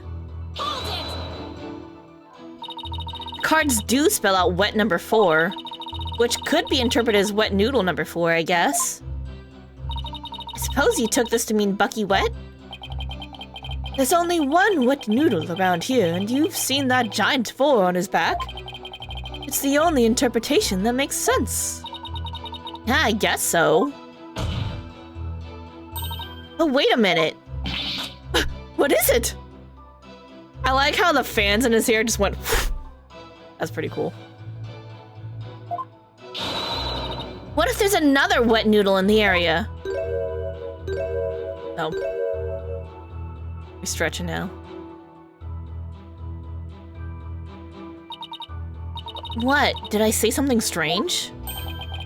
Bucky is the sole heir to the shop. Enough with the ludicrous straw gasping. Hey, how was I supposed to know? Learn about Soba. Let's listen to the testimony again and find the glaring inconsistency. They're just like, we're not even gonna dignify that with a response. You should just know that Wet Noodle is an original shop and there's only one of them and he's the sole successor. Okay? That was the master's final message as he was drowning in soba broth, so they say. So the victim lined up those cards in his final moments? How can you be so certain that's how it went down? I know, Shisho. He would never let someone get the last word on him, even in death. With his face in the soba broth and his consciousness fading away, he left a message that pointed toward Bucky as he left this world. It's the only way it could have happened. Okay, but if it was Bucky, why would Bucky just leave that message there and then storm out? That's stupid, right? Wait. The only way? Now you're just speculating. Look, a dying message is something you leave as you're dying, right? I saw a scene like that in a detective show. Wendo. I have a saying in my country, silence is more precious than diamonds. Please do not speak any more than is necessary. But talking is my livelihood, you know. I talk all the time, this and that, truths and untruths. I can't stop myself from talking. Hopefully he'll stick with the truths without any of the untruths. So, like Shisho not to write the name. Don't you think it's strange? Could a dying person really leave such a convoluted message? Even in the throes of death, it was in Shisho's nature to throw in a twist somehow. Truly the consummate entertainer till the very end, don't you think? Is he really that great of a man, Simon? Would have been no easy task, to be sure. Who knows? He wasn't an entertainer for 55 years for nothing. I have a bite the big one like that. I want to leave a message as good as Shisho's. Let's hope it never comes to that. Simon, are all Rakugo artists like this? Hard to say. It could simply be the eccentricity of an entertainer. Perhaps he's hiding something. Well, he doesn't have to entertain people in a court of law. And if he is trying to hide something, maybe it'll show up as a contradiction or something. It's the soba broth thing. Alright, let's save because we just did all of our pressing. And we're doing crash prevention. Okay. This does not match up with the autopsy report. Objection! There's a contradiction in Uendo's testimony. And would you care to explain where, Miss Sykes? I'm gonna use Widget to do it. Certainly, Your Honor. According to the autopsy report, nothing unusual is found in the victim's lungs. Ah, yes, it does say that, doesn't it? He's sweating.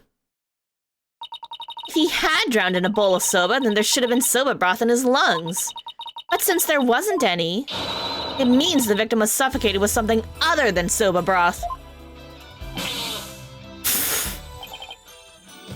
What? This is the contradiction you noticed, isn't it, Simon? Not bad.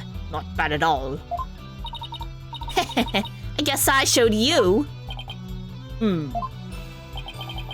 But if drowning in the soba broth wasn't the cause of death, then when was the victim's face thrust into that bowl?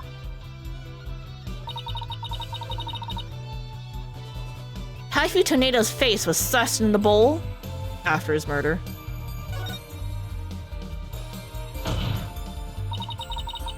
Yep, Athena's theme is very good. Because no soba broth was discovered in the victim's lungs, his head must have been placed into the bowl after he was killed. And that's when the soba broth must have been spilled onto the Karuta cards. In other words, the victim could not have lined up the cards as he was drowning. I see. It was done after he was already dead. But why would the culprit do such a thing? Frame him, duh! I'm afraid I don't know yet.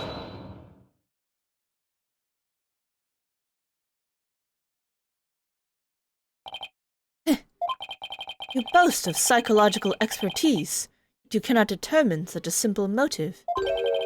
My sides are liable to split at the absurdity.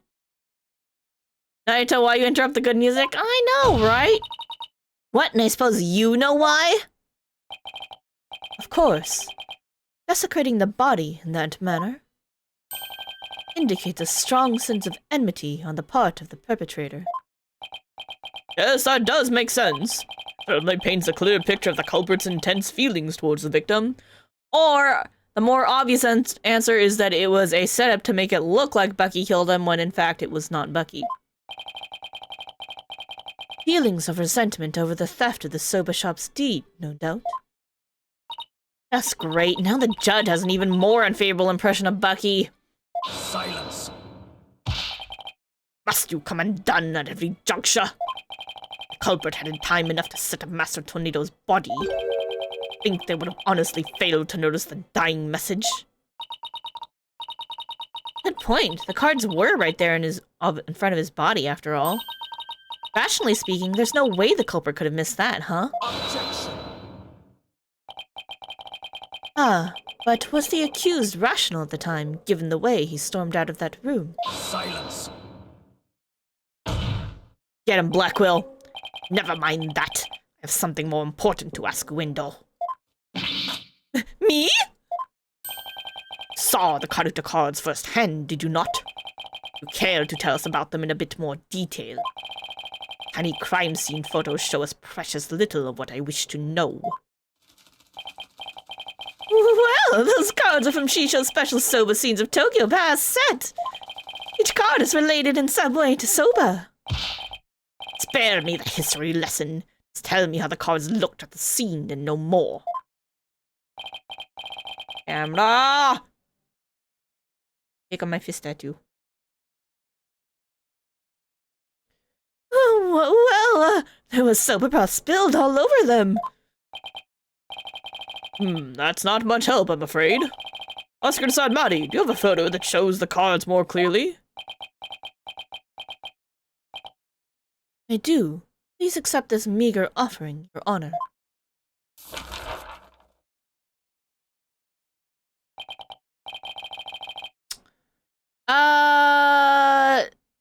The way these stains are does not make sense, particularly this one. And this one. These ones should be more completely soaked. Oh my, what delightful looking cards! Well, well. Tearing prosecutor's side amongst conclusive evidence apart should be a breeze with this. Huh? Don't tell me you haven't noticed. Yeah, Athena, don't tell me you haven't noticed. Don't be silly, of course I have! Not noticed anything, but I can't exactly say that now, can I? Found the cards in the victim's dressing room. They spell out wet number 4.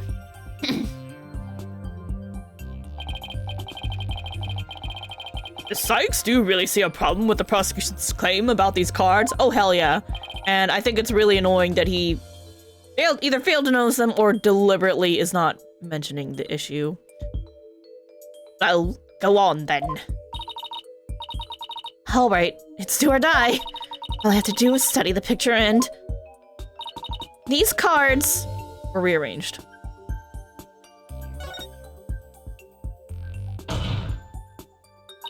These cards were rearranged. But how can you tell? Please take a good look at these cards, Your Honor. The answer's right in front of us. Where exactly should we be looking, Miss Sykes? The silver bra stains. Please focus your attention on the silver bra stains on these cards. The outline of the stains don't match up with the larger stain on the table. Oh, would you look at that? You're absolutely right. And? Please recall that the soba broth was spilled and got on the cards after the murder, when the victim's face was placed in the bowl. Yes, go on. By the stains, we can see that the culprit deliberately rearranged the cards after that. In other words, this message was altered in order to pin the crime on my client. What? And then we put the cards back in their original positions? We can restore the evidence and see who the cards were really pointing toward. That's true. Oh, Kun. Then what are we waiting for? Let's do this. All I have to do is rearrange the cards so that the stains match up. Let's see, where was this W card originally?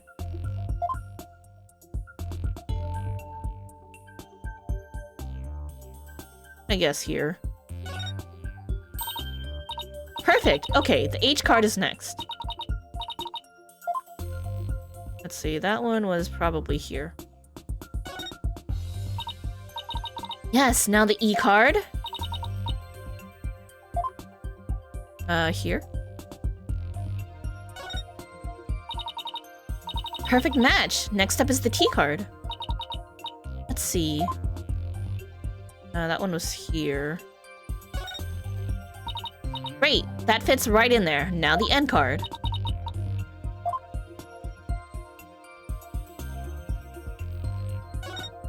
Something win? There, that looks good. Now O. Let's see, where's this O card? Here. Owen? Nice, almost done now. The last card is 4. Owen 4th? Aw?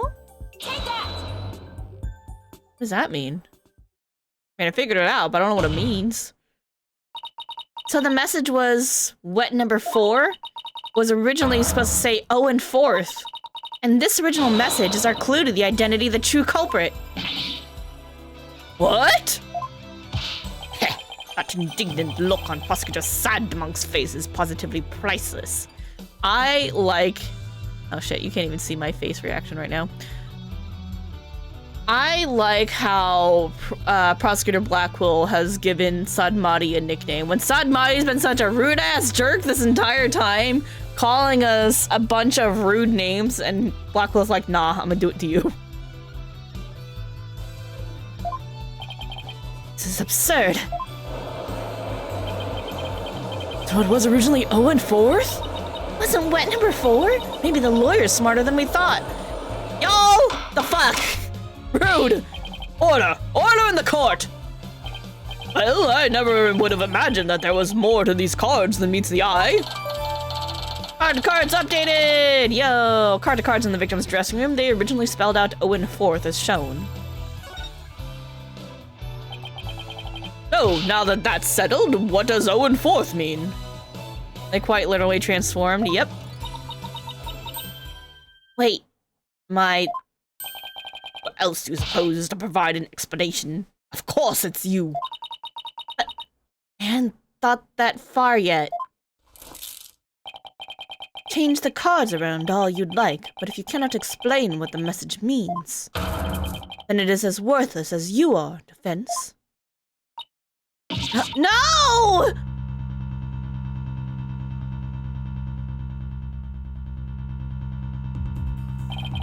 And so, the spring chick that fancies itself a graceful swan is brought back down to earth. Let me look at profiles.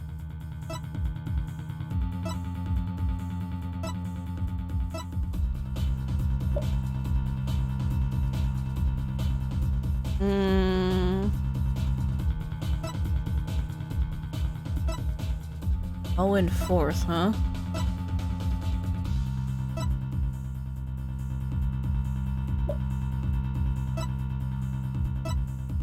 I don't know, man. I have to do something, but what? Still your thoughts for a second. It's a perfectly good witness to answer question over there. Oh, right, that's a good idea. Come on, Athena, get a hold of yourself. Window, does the phrase Owen fourth mean anything to you?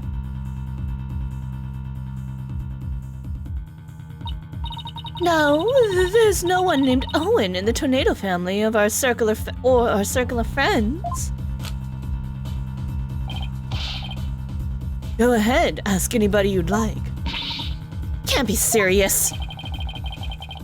Having rummaged through your empty mind, I see you have, as expected, turned up nothing. Silence.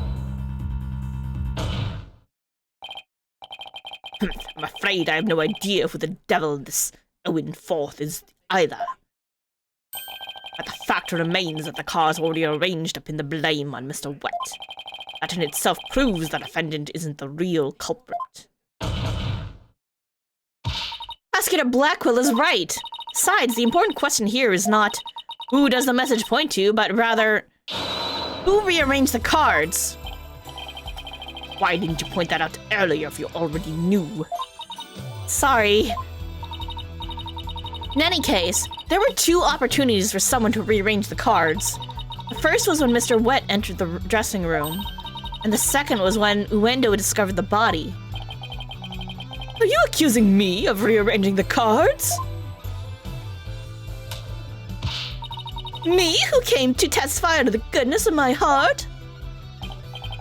Well, you didn't exactly come running out screaming straight away, did you? Even a mere 2 or 3 minutes is more than enough time to get up to some devilry. So what exactly were you doing in there, Uendo?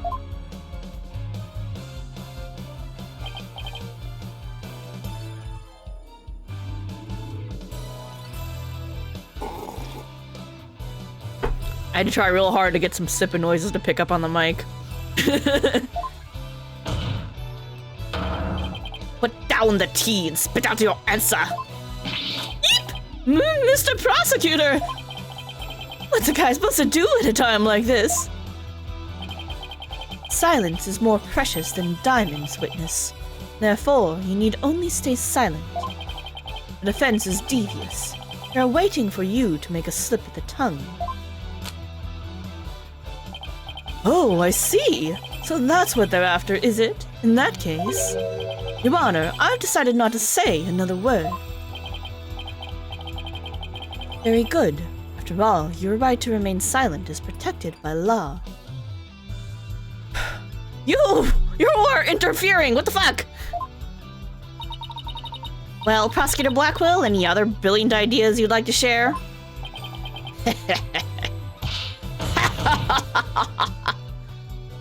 I missed him being crazy.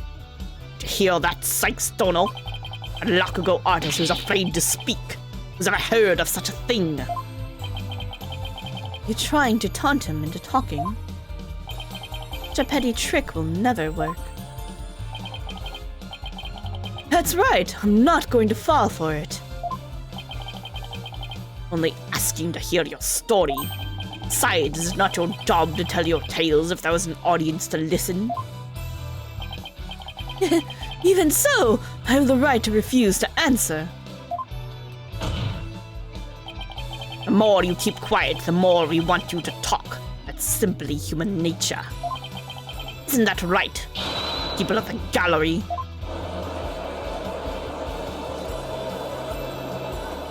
Clamor, clamor, clamor, clamor.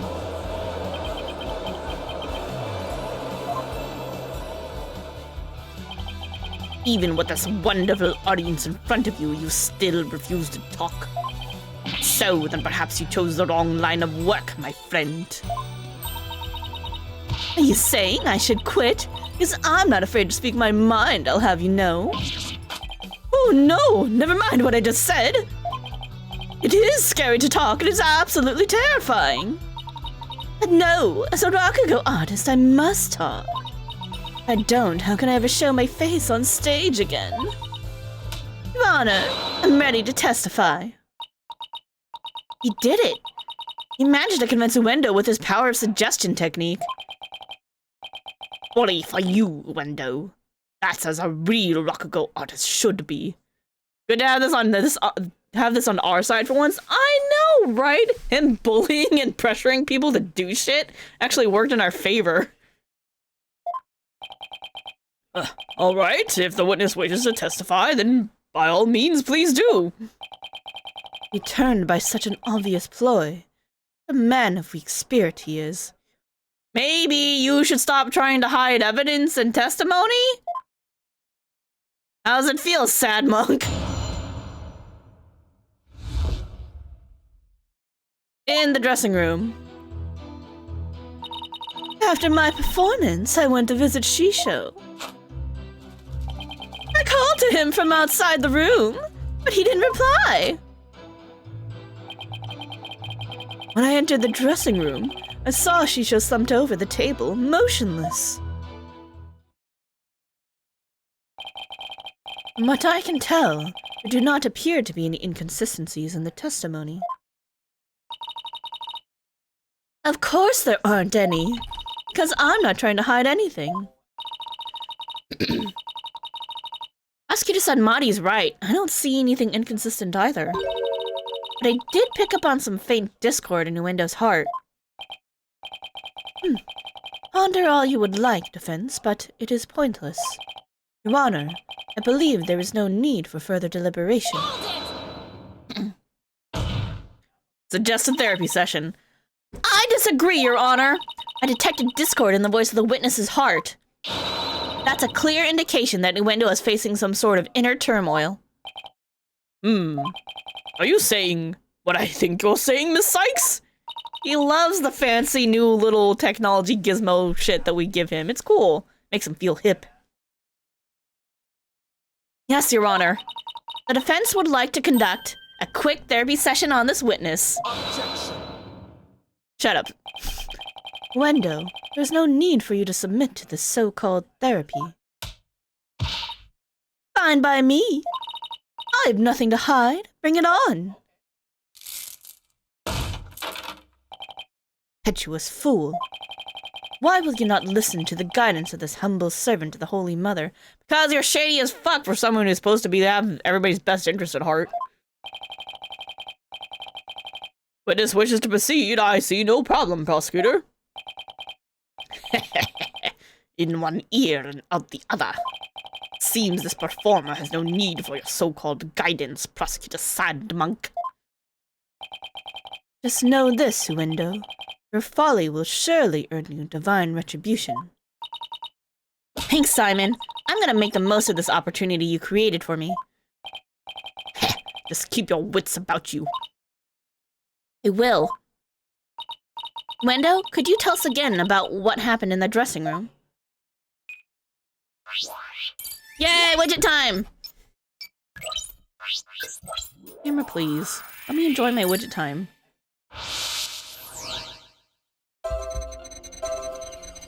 Alright, he went to visit Shisho. Called to him from outside the room. Didn't reply. He entered the dressing room. He saw Shisho slumped over. I didn't really notice any unexpected emotions in that testimony. But isn't it always a question of the presence of an emotional response, but the absence? No, you're right. It's not always the emotions I do see. Sometimes it's a matter of what I don't, but would expect to see. I'd better carefully compare Uendo's statements to his emotions again.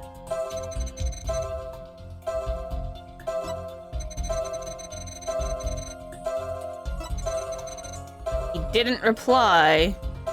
Didn't you be surprised?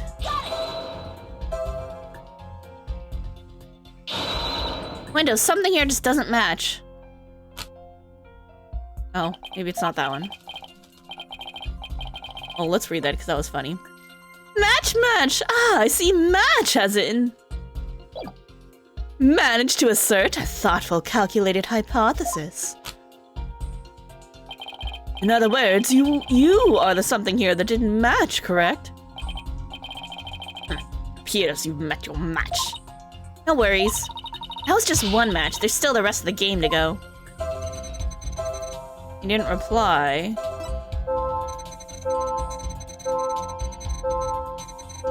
You should have been surprised at this too. Yep, that one. Okay. Wendo, I'm noticing something strange with these emotions. Something stranger with cheesy toe skin, you say? No, something strange with these emotions! How could you have heard something stranger with cheesy toe skin? Hey. No weird accidental links in my chat. You can spam like you're gibberish, but you gotta be careful about what you're spamming.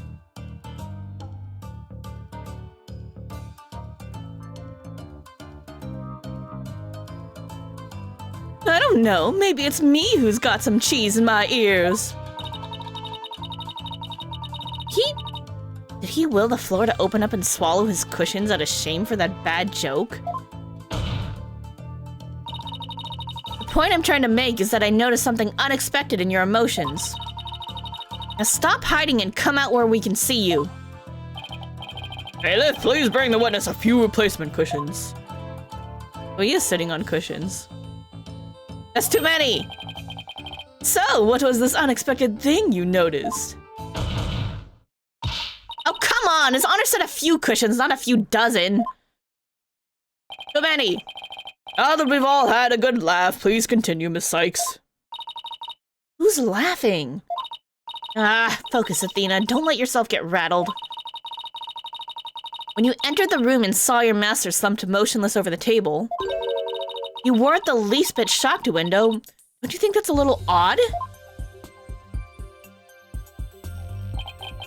Is it, though? A lack of surprise means you were prepared for what you saw. And I think I know why. The reason Wendo wasn't shaken when he saw his master's dead body is because he was zoned out. He has an entertainer's guts. He knew about his master's death. You knew what was gonna happen. Wendo, I think maybe the reason you weren't shaken was because you already knew you would find your master dead. What a waste of perfectly good tea!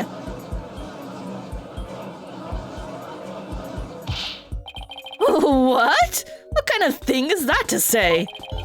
You got it all wrong. Oh, right. I just remembered something.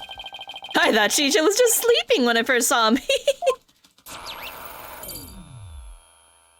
Did you though? Did you though? Fix this. We had a good run before it broke again. Earlier.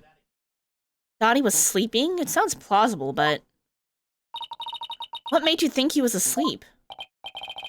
Well, he hadn't moved his head and arms up on the table as if he were taking a... Well, he had his head and arms up on the table as if he were taking a nap. Oh, and one other thing. There was that note, too. A note? What note? Ah, he must have been talking about this. Seriously, camera again? So quickly?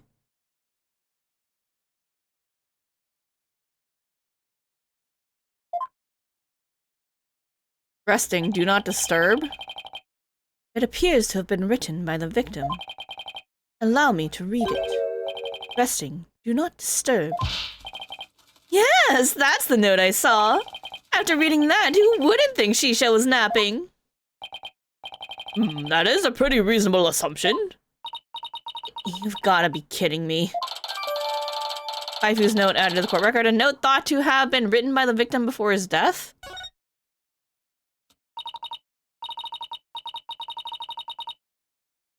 That's right. I saw this note, and that's why I thought Shisha was asleep. Who want to change my testimony to include that statement. Alright, I'll run an update.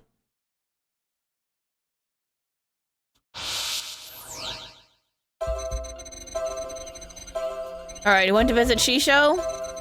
Called. Didn't reply.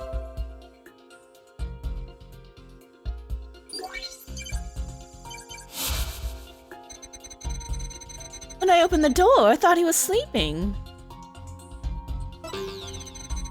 Something seemed off, so I rushed over to him. I was shocked to find him dead. I couldn't believe my eyes.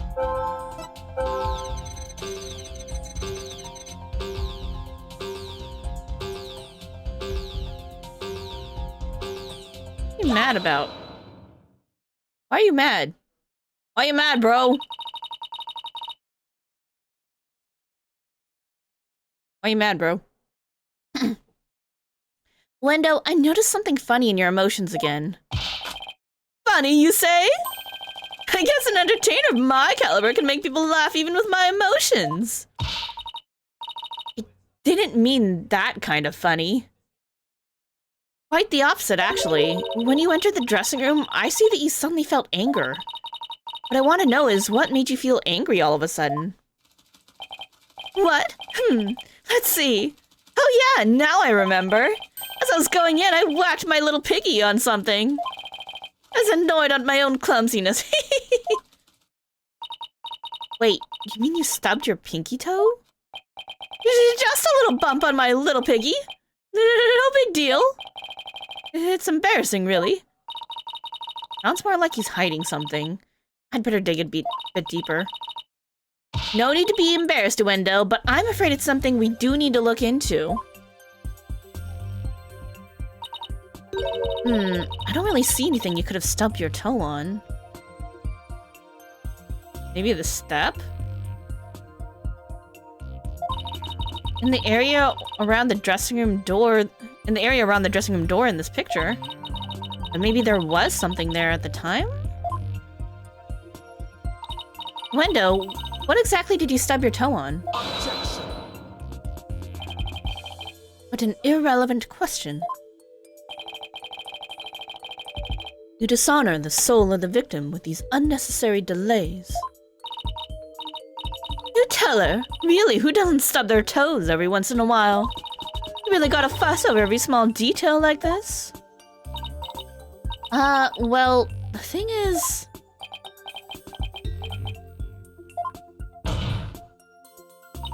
Even the most subtle of fluctuations in a person's psyche can clue us into the truth. That's why it's important to get to the bottom of this question. Plus, if I back down now, who knows what new insults Simon will hurl my way. Is there really no trace left of what Uendo stubbed his toe on by the door? What in the world might have been there then, but is not there now? The TV, because it's unplugged? Cool, I'm gonna save. It's been a bit.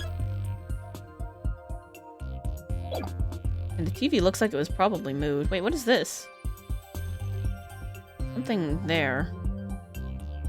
But something for him to hit his toe on? Maybe the TV. Please take a good look at this photo of the crime scene. Do you see it? This long track that goes from the door all the way across the room? Now that you mention it, I do see traces of something getting dragged. And the drag mark ends... there, at the TV. So he was watching TV. This implies that the TV was originally by the door. I'm convinced that this TV is the object the witness stubbed his toe on. Well, Uendo, how about it? Yes, you're right. It was the TV. There, the noise level dropped again. Yes, I stubbed my pinky toe on the TV. But what of it? Why is it so important to you? Well, the noise went down, but it hasn't completely disappeared yet. Which means he's still hiding something. Okay then, let's try this tactic instead. One where we fix the camera and then it actually works, right? That's the one we're gonna do? Window, why was the TV moved there?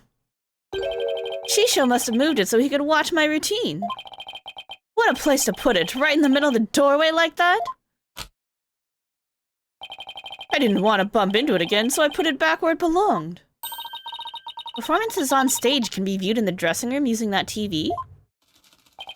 That's right! It's a closed-circuit monitor that shows the stage! Interesting. The victim's dying message is clearly visible in them, includes additional info. Yeah, about the TV. I see. Now what? I can't find anything else out of place. I still haven't gotten the noise level down to 0 yet. Simon, I'm still getting noise here, but I don't see anything else fishy. Precisely why amateurs are such a bother. Sorry. In no mood to play nursemaid here, but if that's what it takes to save the soba shop. Oi, window. Here's a curiosity for you. This table Master Tornado was slumped over looks like it was moved. True, that does match the print of the table. You happened to bump into it while you were moving the TV back. Oh my! Yes, you're right. TV hit the table and Shisho's body moved with a jolt. Okay. That's when I first realized that Shisho was dead. Oh, but how scared I was. I see. Thank you. We're finally getting a more precise picture of how the body was discovered. But I'd wager you need to put the spurs to a window just a trifle longer. Right. I can't keep asking Simon to bail me out like this. It's time for me to regain my footing and really stand on my own. Wendo, what you said just now about discovering your master's death, could you please describe all of that again for the court in detail? All right. Before you do, let me just plug in the latest information. He fixed the camera. Again. Alright, we're saving.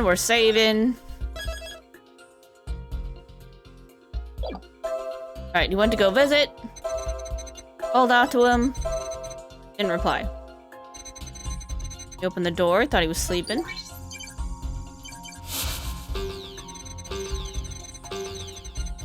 Stubbed your toe on the TV, but the TV is facing the wrong direction, so that doesn't make a lot of sense. I think this is weird. But we're not, I don't think we're at that point yet to point that out.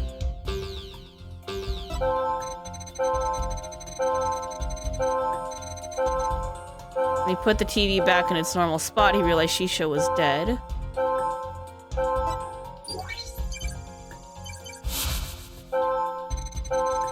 Seeing him slumped over like that cluttered table.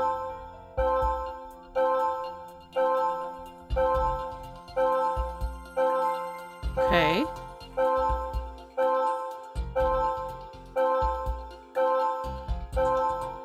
He was very surprised. And then sad.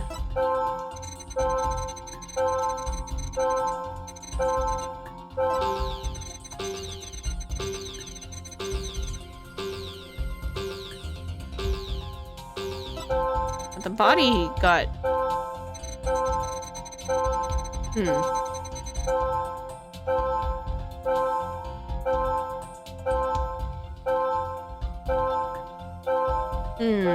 What are we going for?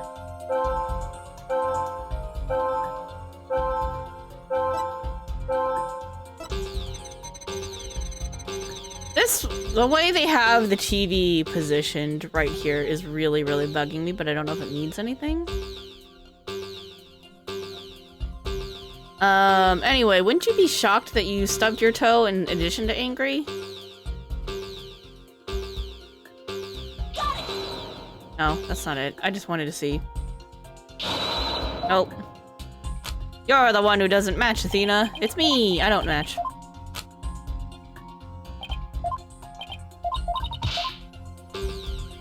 Okay, yeah, so we already know he was mad about that, and he had to move the TV back.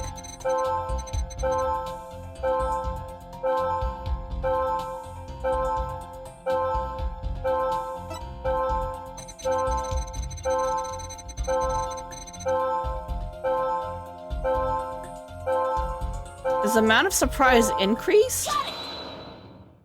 What are you more surprised about? That's odd.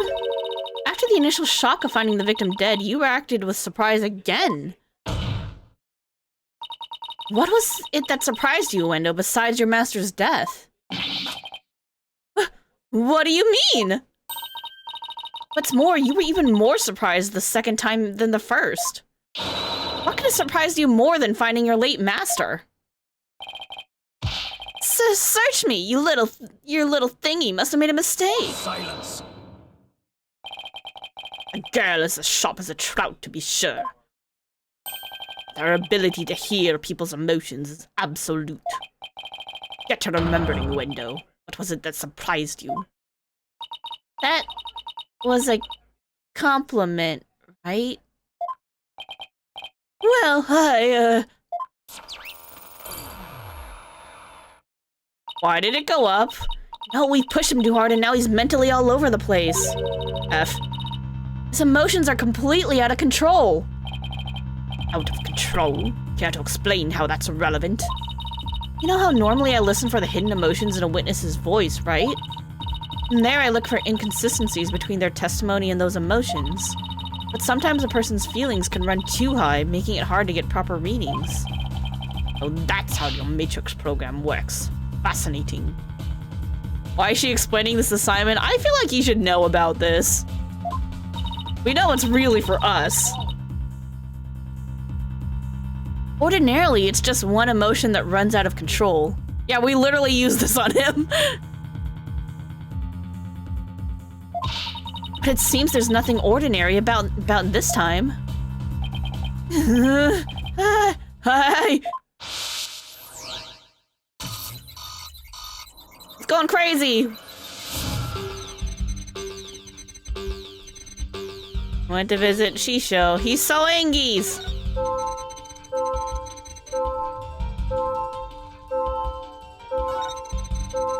Didn't reply.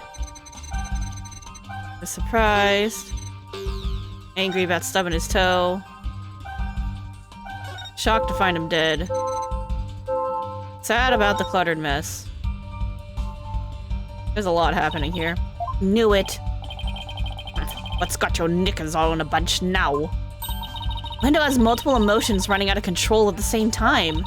I've never seen anything like this, ever. How does one bring a situation like this back under control? Wasn't there the fake Fulbright who was able to like control his emotions and like fucked up with the mood matrix? Like really screwed with it? I'll have to find the root cause of this tangled mess before I can treat him. I can identify what is causing this emotional rampage. I can tap probe to dive in further. I'll need to point to what I think is the root cause and touch probe again. Through this process, I can identify exactly what is causing Wendo so much distress. And that will help bring his emotions back under control. Never seen anything like this. Look to your left, Athena! Yep. In that case, let's get started, shall we? Alright. I can't guarantee success, but it's definitely worth a shot. Time to look for the root cause of Wendo's rampaging emotions. Emma, you just need to stop doing this during the fun parts. Alright. We're gonna save first.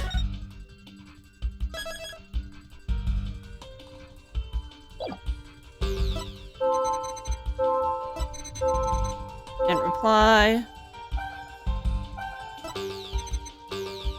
Stubbed his toe.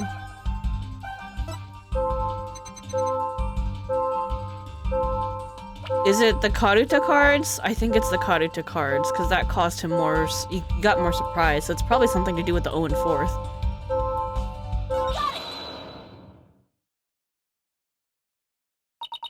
I get it now. The cards were the root of it all.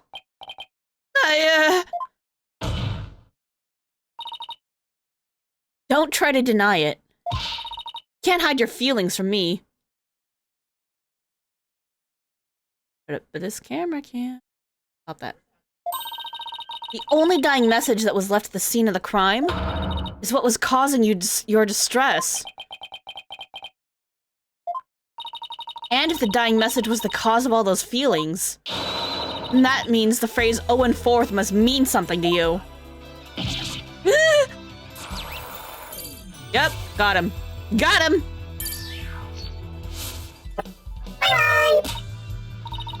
There, noise level 0, finally. The dying message consists of 2 words, Owen and Forth. But neither of these 2 words have anything to do with this witness. This topic warrants no further argument. You shut your mouth! You don't know everything about this dude!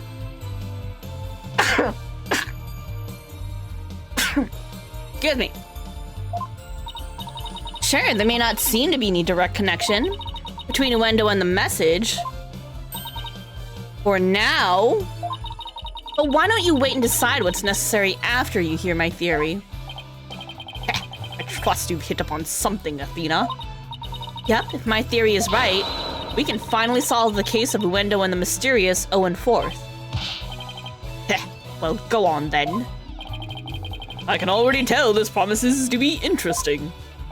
Now, please share your theory with the court, Miss Sykes. There was something puzzling to me about Uendo's out-of-control emotions just now.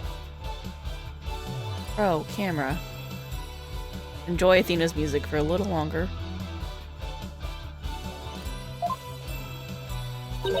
Namely, that there were 3 distinct reactions present. I'd never seen that before, and I wondered how it could be possible. Is there a conclusion to this meandering musing of yours? Hold your horses, I'm getting there. So, could a person flip between 3 distinct emotions of such intensity like a switch? In the end, I concluded that it just wasn't possible.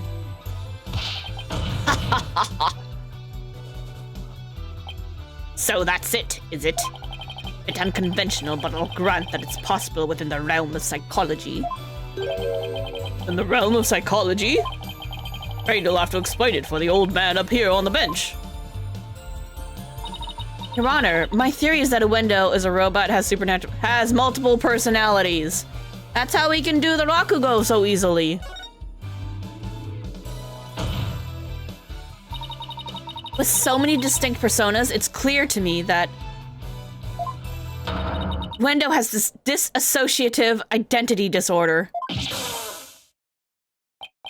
Whoa, what does that even mean?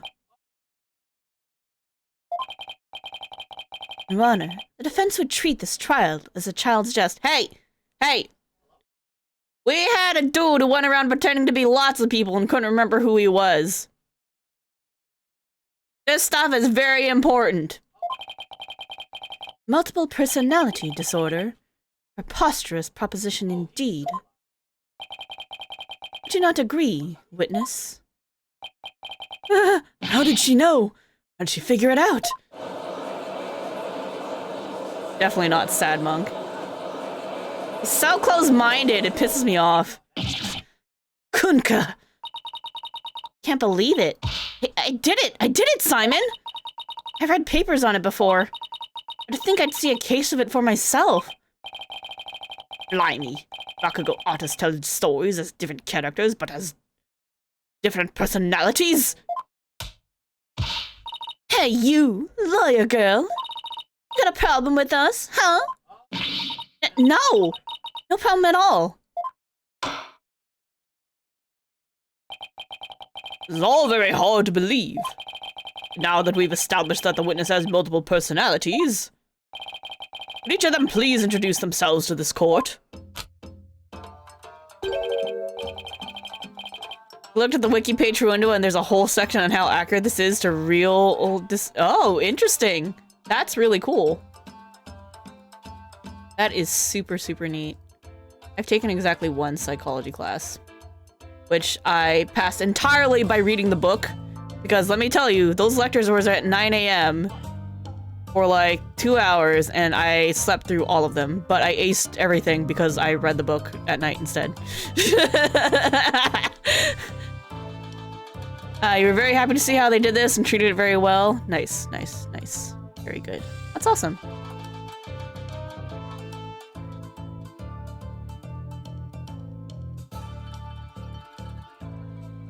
Alright.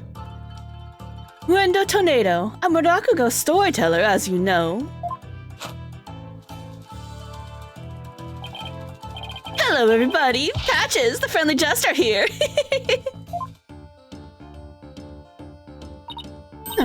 Kisagawa, courtesan. And is that all of you? Yes, that's all of us. So there are 3 personalities in total, Uendo, Patches, and Kisagawa, huh? Well, Simon, what do you think now? Huh. You're one lucky duck. Be glad they were dense enough to help you out. Can't you just straight up say I did great for a change? You appear to be quite proud of yourself, Defense. But all you have done is infringe upon the privacy of the witness. I couldn't disagree more, Prosecutor. Now that we know there are 3 personalities, a new way for us to interpret the meaning of a certain piece of evidence has arisen. New interpretation? Ooh, now I'm very curious. What is this piece of evidence you're talking about, Miss Sykes? Knowing what we know about Uendo and his personalities, this now makes perfect sense.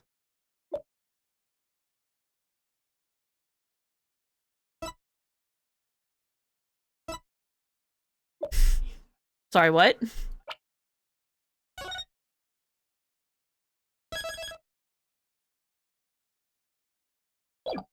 Owen, the 4th personality? Owen's the 4th personality? Is that what we're doing? Oh, is there a 4th one? Oh no. Oh no. Karita cards? That's right, Your Honor. Recall the original dying message left at the scene. We didn't have a clue as to what Owen 4th could possibly mean.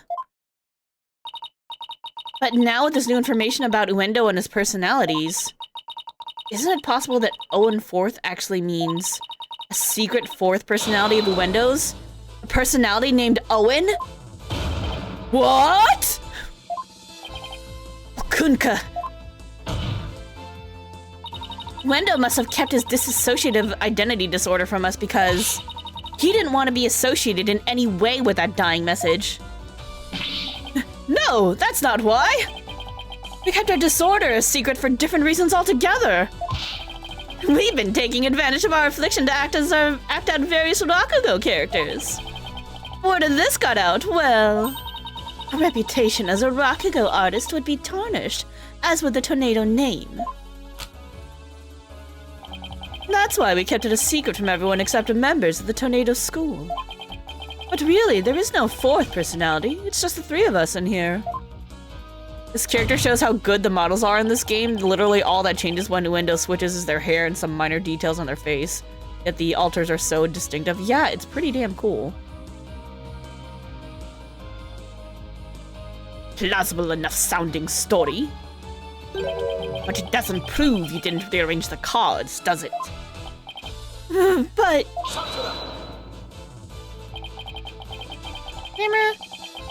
Hammer. Well, let me have this. I'm having a good time. Let me have this. We'll concede that it is highly likely that the witness rearranged the cards. Is Prosecutor Sadmati actually agreeing with us? However, is it not also possible that the accused killed Master Tornado?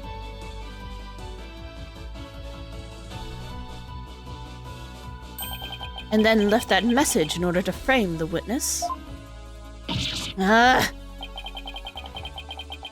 upon noticing the cards when he found the victim's body, Uendo rearranged them. Silence. Fantastical tale, but a tale nonetheless.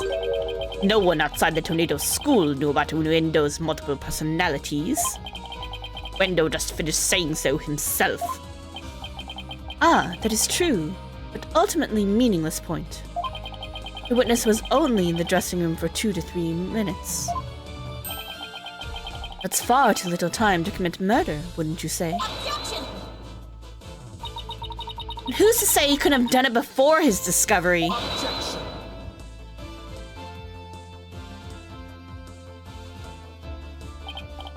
Ah, that spring chick memory of yours. Have you already forgotten Prosecutor Blackwell's testimony? Simon's testimony? Oh. Geiru escorted me to the dressing room, but we heard the sound of Rakugo being performed from within. Thinking the master was rehearsing, we decided to wait in the hall until he was done.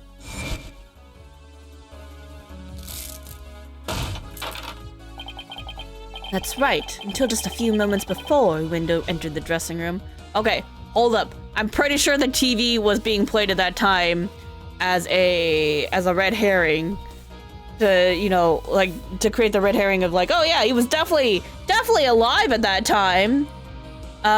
Because you could hear him practicing, but no, it was just a recording because the TV was facing the wrong way for him to be using that to watch the performance. So, you know, you guys know what I mean.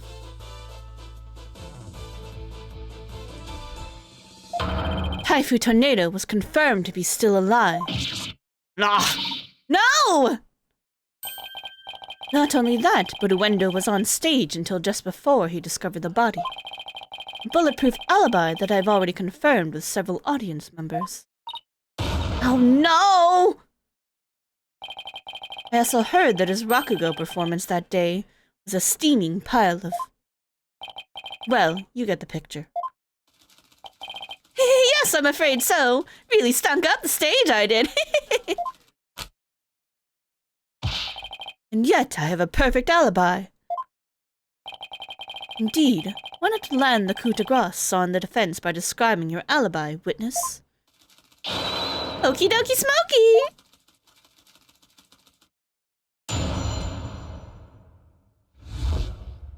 Windows alibi. I was on stage until just moments before I went into the dressing room. The entire audience was my witness.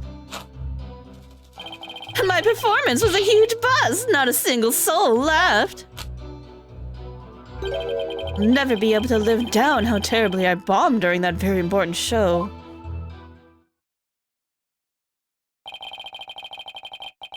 Wendo was on stage before he found the body, so he could not have committed the crime. It is time to let it all go, defense, and move on. Well, get this, Prosecutor Sadmati. The Wright Anything Agency never gives up. We fight to the bitter end. Allow me to say this once more. Let it go and move on. Allow me to say once more, I'm never giving up. Let it go and never!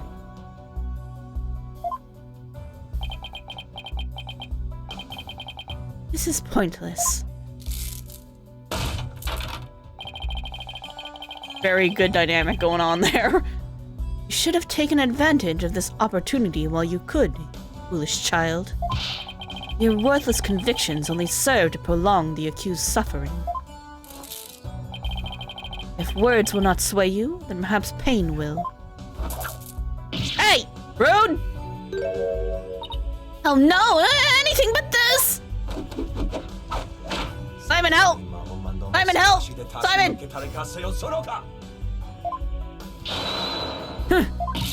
Eek! Nah! Simon, cut it with your katana. What's a big idea, Prosecutor Sadmati? That was but a small dose of punishment for your misguided convictions.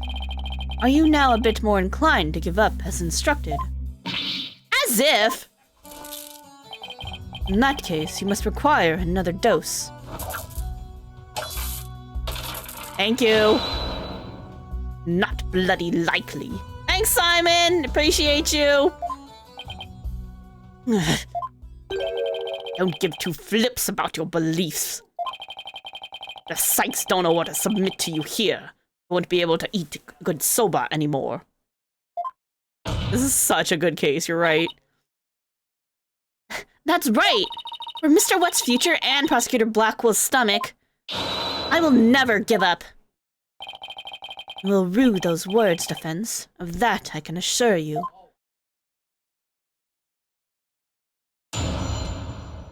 Cross-examination time.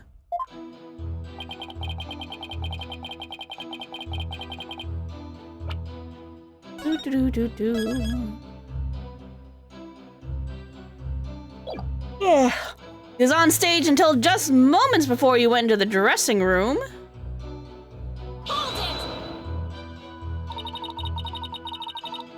How can we be sure it was you who was on that stage? Are you asking whether it could have been some imposter? I guess so. Unlike a big arena, Rakugo Theater is a cozy little place.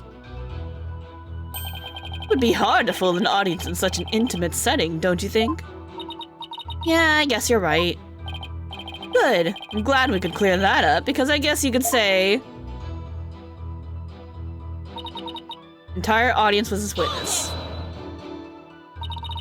Is there anything special about the stage or your performance that you can tell me? For example, were the lights dimmer than usual? Were there any problems or accidents? Not a thing. Everything was the same as always. Mr. Prosecutor, you questioned the audience, didn't you? Yes, of course.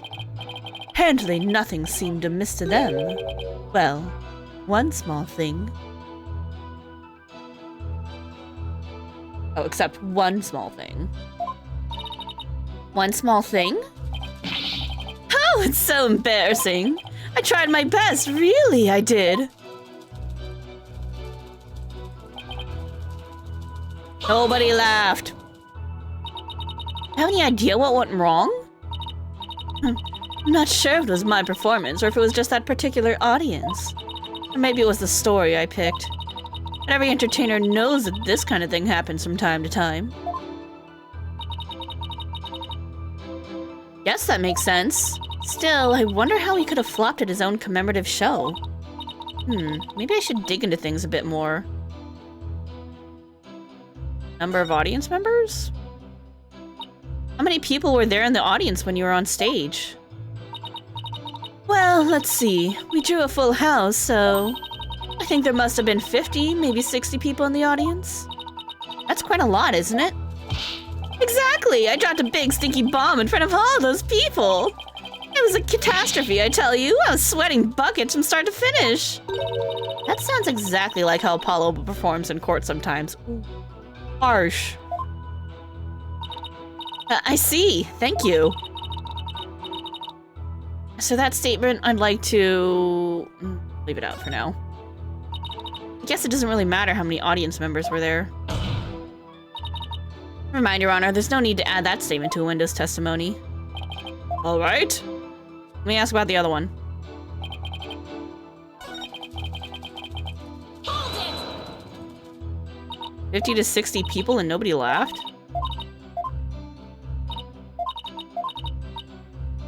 What did you perform? You tell me which Rakugo story you performed? I could, but I'm not sure if it would mean anything to the uninitiated. Well, even if I might not get it, can't you at least try me? Alright, if you insist. The story I performed is called Tokisoba, otherwise known as Time Soba. Time Soba, huh?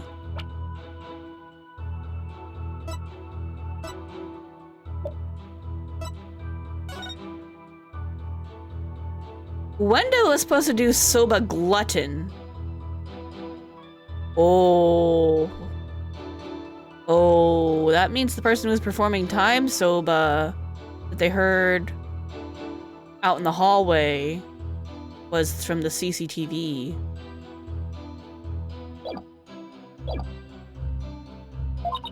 Maybe Wendo's right. He only said the name of the routine and I'm already lost. Ah, so you performed Time Soba, did you? What? You know what Prosecutor said, Mari? In the course of my studies last night, I became familiar with a number of stories. I must say, defense, you would do well to prepare better for your next trial.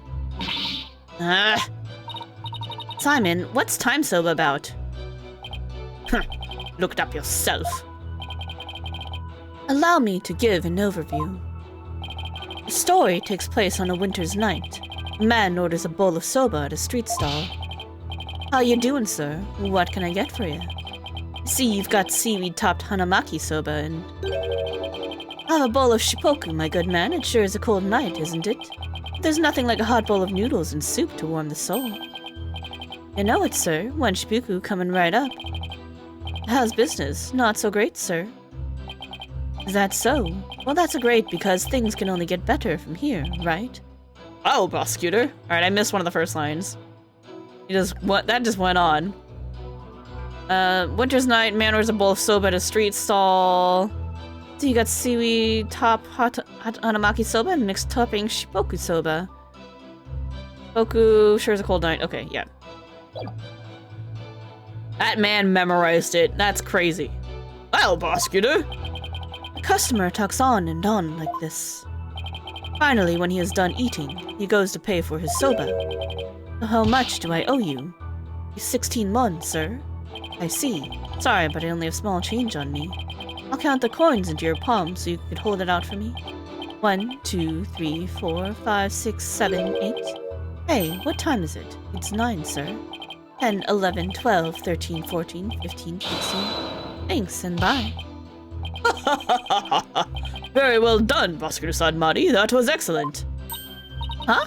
I don't get it. What was so funny about that?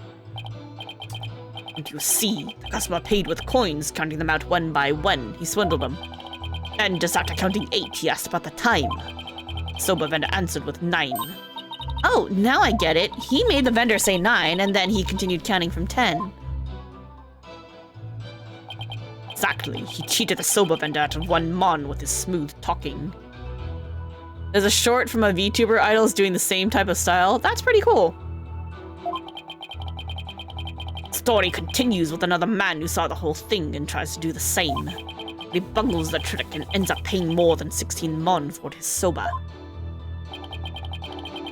Story ends on that as the punchline. You can look up the rest of the details yourself. Or I'm sure Prosecutor Sandmonk over there would love to perform it for you after the court. So basically it's a story about a man cheating on his soba bill. That's kind of petty, isn't it? Is that really all you have to say about this classic story? Time soba is such a well-known staple of Rakugo. The skill of the artist is critical in... Fine, so you studied a lot. The audience was probably mad because the wrong person was performing it. Hey, camera! Hey, camera! Hey, camera! Stop it. None of that had relevance to the plot? Yep. Fine, you studied a lot. We haven't the time for a lecture detour right now, Prosecutor Sadmonk. Oh, I wanted to hear a little more, but I suppose it is off topic. Getting back to the matter at hand, Miss Sykes, the witness stated that the story I performed is called Toki Soba, otherwise known as Time Soba. Would you like to add this statement to the testimony? Yup! Yep, have that one added. That's super important. Look, this Rakugo detours are just gonna be a thing we need to accept here, okay? Yes, Your Honor, I'd like to have it added. Very well.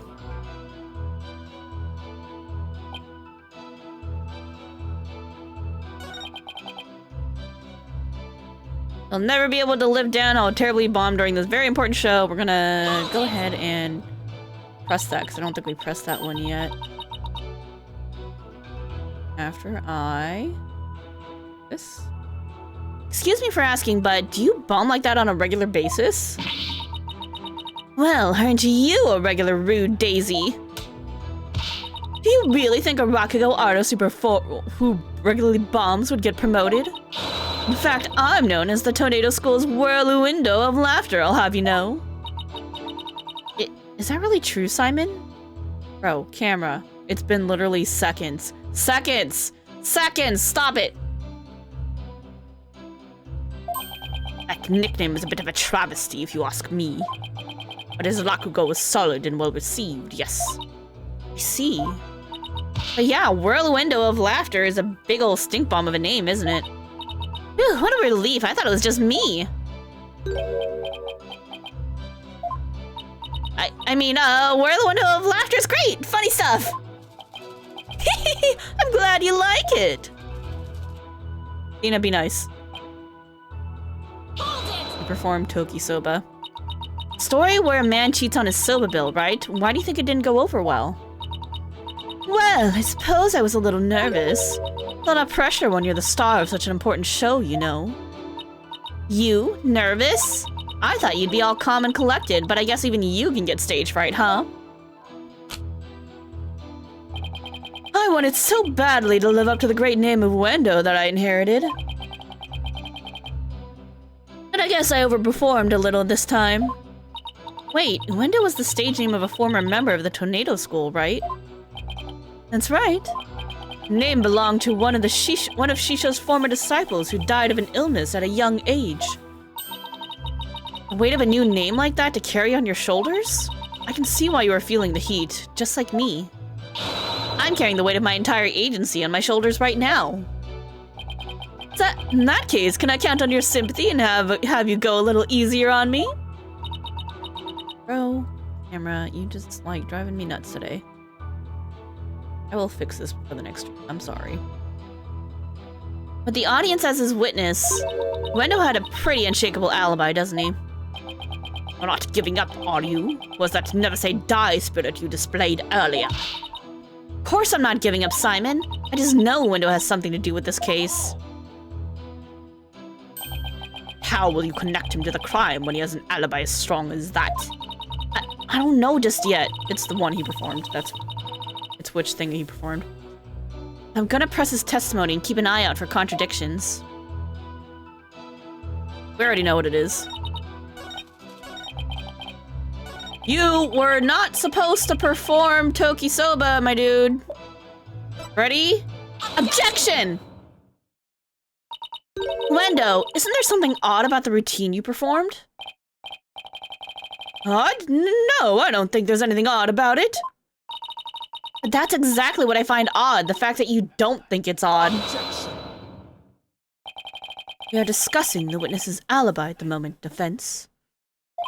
The show's program is completely irrelevant. No! Objection! Very relevant. They didn't go in because they heard Time Soba being performed, so they thought the master was practicing, but it was not him who was performing Time Soba.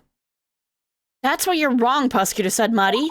The reason being, it contradicts the statement the witness just made.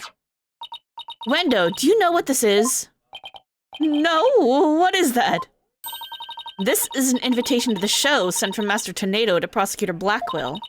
Included in the invitation is a rundown of the show's program, which clearly states that Time Soba is to be performed by Master Tornado himself.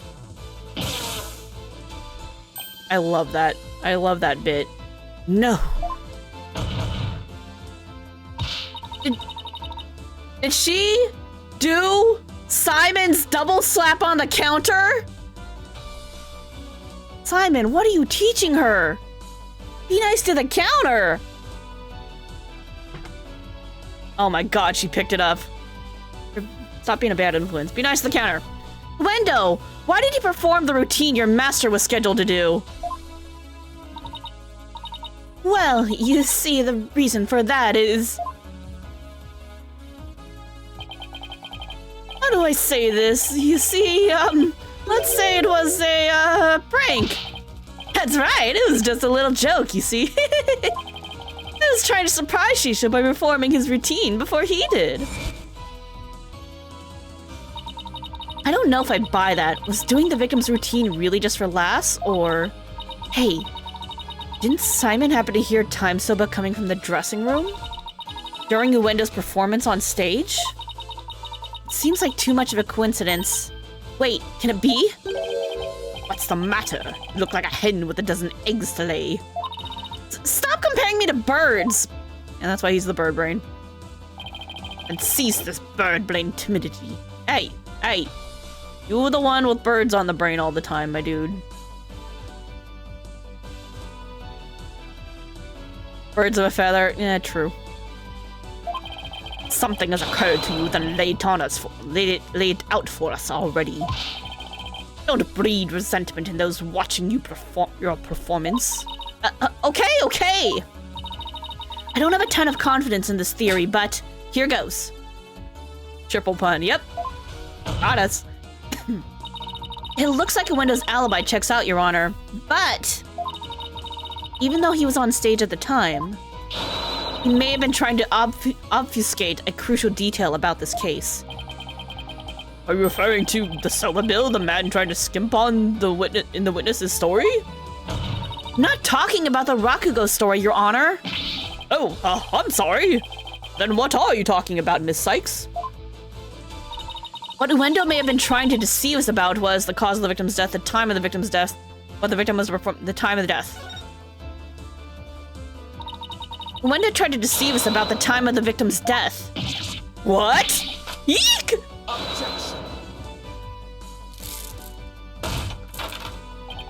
What gibberish. Prosecutor Blackwell even testified to the time of the victim's death. I know, but he only testified that way because he and Geiru had been completely taken in. You mean by the solar bill thing? Would you please forget about the story for a second, Your Honor? Deceived?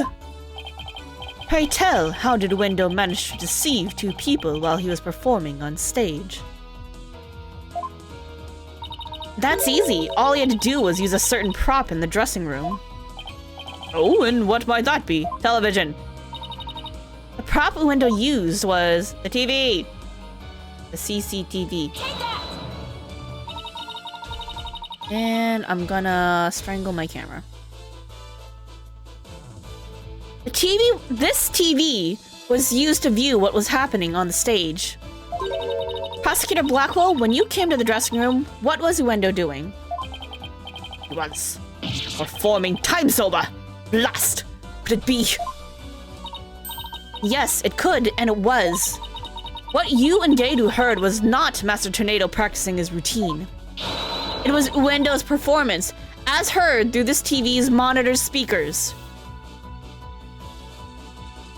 Yep, next case is gonna be, yeah, I will be on trial for the murder of my camera, and that's fine. That's fine. I'm gonna drive me nuts today. Nice. What? Everyone's so shocked, oh my god. But the TV just inside the inner door of the dressing room, it could easily be heard from the hallway outside.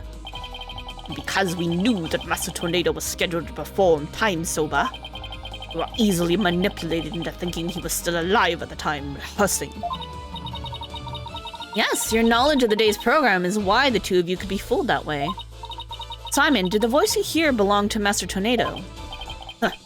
The door's in the way, I couldn't tell exactly who the voice belonged to. Because I heard time sober, just assumed it was Master Tornado.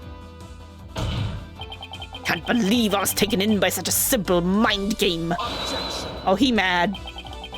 All of that is mere conjecture. Where is your proof, defense? Objection!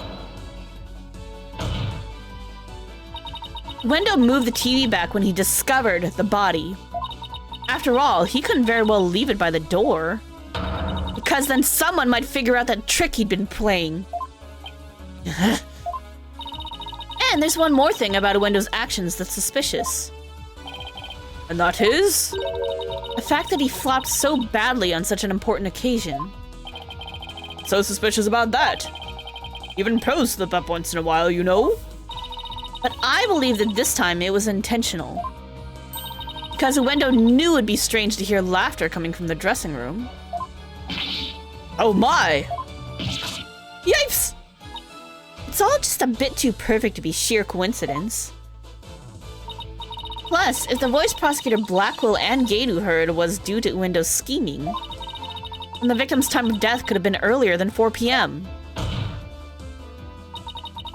Stop it. In other words, Uendo could have killed Master Tornado himself. You've got you by the stones now, Uendo. You'd better confess to everything.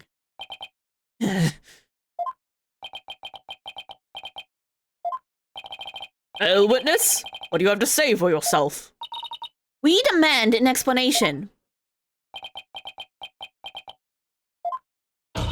Uendo. I confess.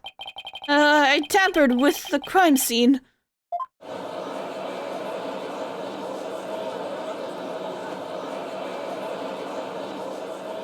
But he's not confessing to murder, just to tampering evidence. Is it the defense's claim that Window Tornado is the true murderer in this case. Perhaps not necessarily, but he may be in cahoots with the true murderer, who is probably Crazy Clown Girl. If he tampered with the crime scene, then we have to at least consider him a suspect. Now, wait just 1 minute. Yes, I admit to messing with the dressing room, but I didn't kill Shisho. And why did you tamper with the crime scene? I refuse to answer that question. What? You suspect this witness, then I have a question for you. What could it be this time? Wendo had absolutely no reason to murder Taifu Tornado. Ah, motive. After all, why would Wendo kill the man who recognized his skills and promoted him? Oh! Well... His motive was, can't think of a single thing. It appears you are also not aware of one other fact. And that is... that the accused visited the dressing room before 4 p.m. as well. Is it not natural, then, to suppose that the accused killed the victim at that time? What? Nobody told me Mr. Wet had also gone there before 4 p.m. We were only discussing the time frame after 4 p.m., so I didn't think to mention it. But now that you have made the time period before 4 p.m. relevant...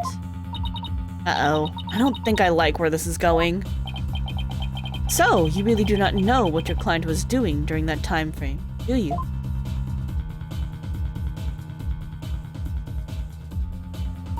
Well, it was all very sudden, and, why did you wait until the very last second to contact me, Simon?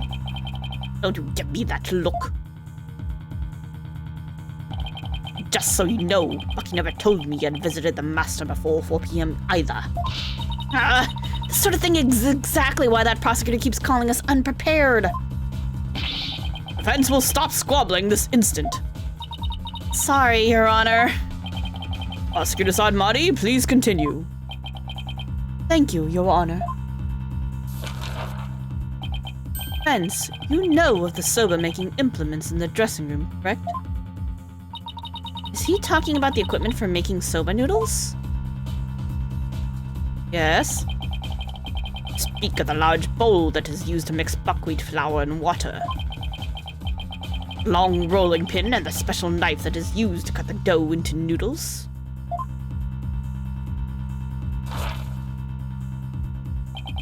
Precisely. These tools all came from the accused soba shop.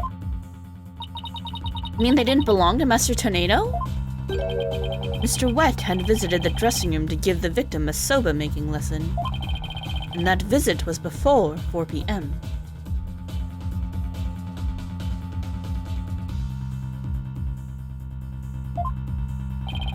I'm afraid that after the accused kneaded the dough and made those noodles,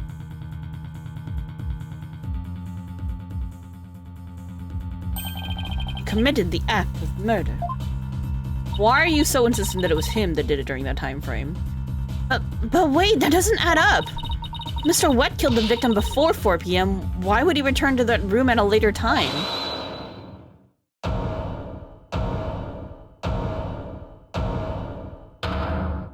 Oh god. Chilled soba, $6.80. With soba, you're kid and caboodle when it comes to noodles. Oh my! Hi, Miss Chickadee. Hey, Asimi! The reason I went back is because Master Tornado ordered more uncooked noodles! Mr. Wet. Bruh, stop, please. Yesterday, I brought a noodle-making tool to the dressing room at around 2 p.m. That's when Master Tornado ordered uncooked soba noodles to stock up on. Uncooked noodles to stock up on? Just, like, work for more than 2 minutes. Yes, ma'am. Master Tornado kept a supply of soba noodles from my shop in his fridge.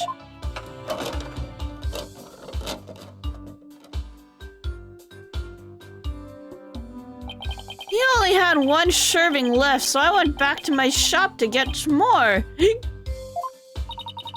One serving of noodles in the fridge? But I thought that fridge was practically empty. Anyway, the whereabouts of the missing noodles isn't all that important now. You ran into me and Geiru when you came back to deliver the uncooked soba, correct?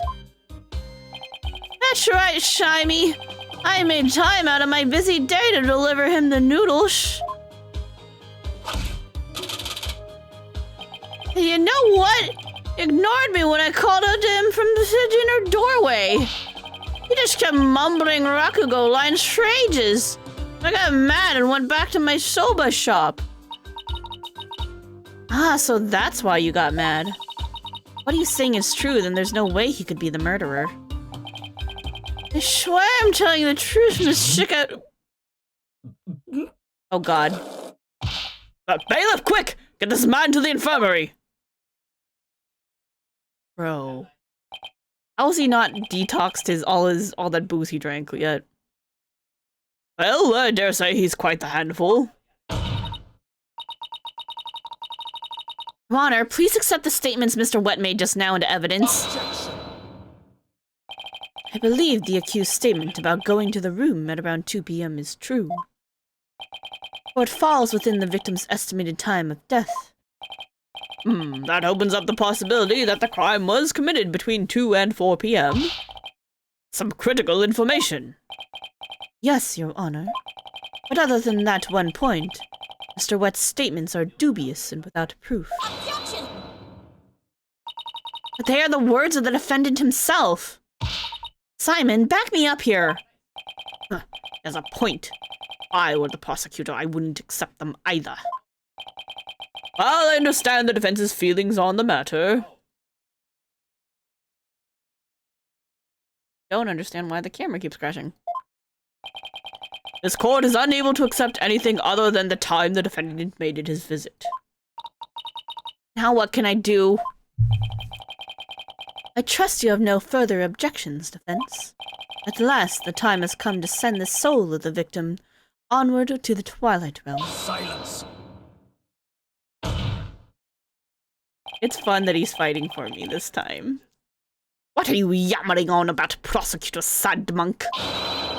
We still have something we need to question Wendo about. We do? Like what? Well, don't just stand there. But we don't have any evidence left to present. You've forgotten already? Isn't there still a hidden witness you have yet to question? Hidden witness? Oh, that's right! Your Honor, there's still one more issue we haven't finished discussing yet. Oh? And what is this bit of unfinished business? Oh, and the fourth? The fourth personality? We haven't finished discussing this issue related to Wendo. Wendo's alibi, the time slip is Owen. We still have to discuss the possibility of a fourth personality, the one named Owen. Are you suggesting that this fourth personality of Wendo might be the true culprit? Jeez, not that again. I told you we don't know anything about this Owen. Look, Wendo, I know you don't have any motive to kill your master, but this Owen may have one for all we know. Come clean now, Wendo. Got another personality stashed away, haven't you? Please tell us everything you know about Owen. That's enough. The witness has already stated that he knows not of any Owen character. Bravo! You tell him, Mr. Prosecutor! Hey, Patches! Claim you don't know Owen when you really do. That's tantamount to perjury. You want to exercise your right to remain silent, however. That's a different story. Not to listen to the depraved prosecutor, witness. You will be tainted with his evil. This is fun. This is real fun. You have any idea how dark and cold the prison cell is? I exercise my right to remain silent! What's this now? Changing horses in midstream, are you? Hey, it is midstream. And you can listen to Mosquito Black Hole's music while I fix the camera again. There we go. It's midstream. It's like they know. Shut up! I will remain silent, and that's it! Patches, you fool! You stay out of this!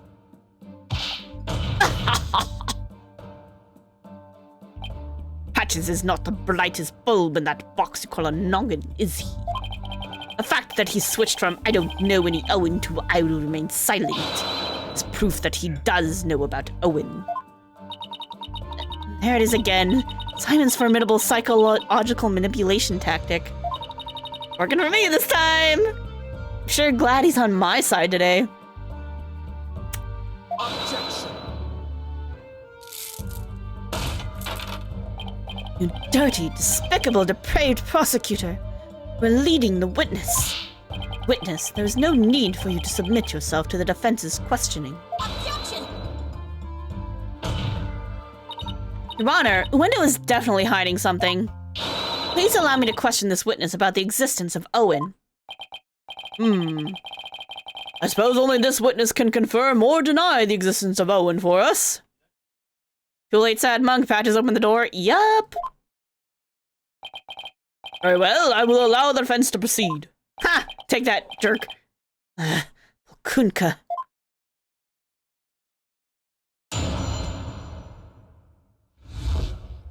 About Owen. I've never met any personality named Owen. Patches was just blurting out nonsense in a panic. We're always aware, so we definitely noticed if a personality like that showed up. How dare you treat me like a criminal based on mere conjecture? Wow, how am I supposed to deal with the testimony of 3 personalities? Unless you can prove the existence of Owen here, it's all over. Best screw your courage to the sticking place and attack their testimony head on. Alright, I will. Stop piling the pressure on me! I have to draw out some info, anything to drag Owen out into the open.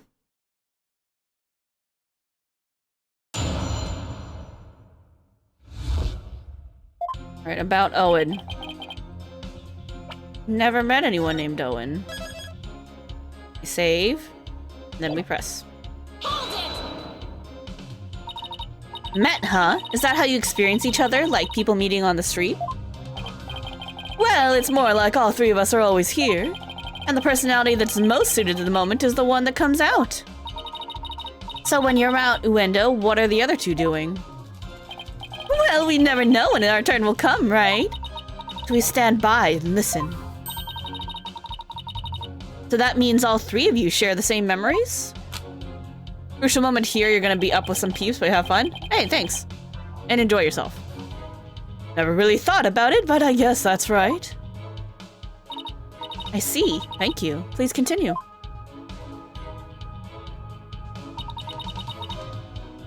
He was blurting out nonsense in a panic.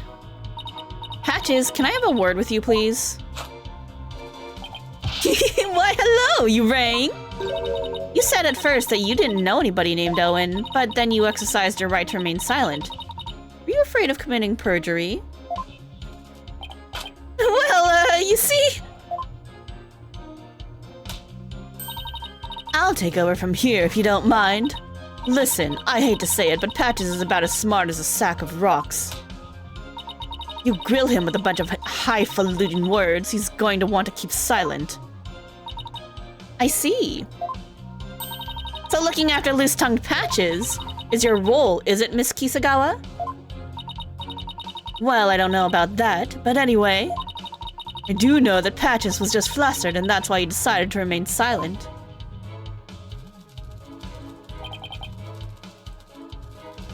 They're always aware. But what if for some reason you 3 were unconscious at the time of the incident? If the 3 of you weren't alert and aware, what would happen? What would happen? I'm not even sure what you mean. I mean, you three share the same memories, right? But what if Owen is different? What if he has memories separate from yours? Maybe Owen emerges when the three of you are unaware or unconscious.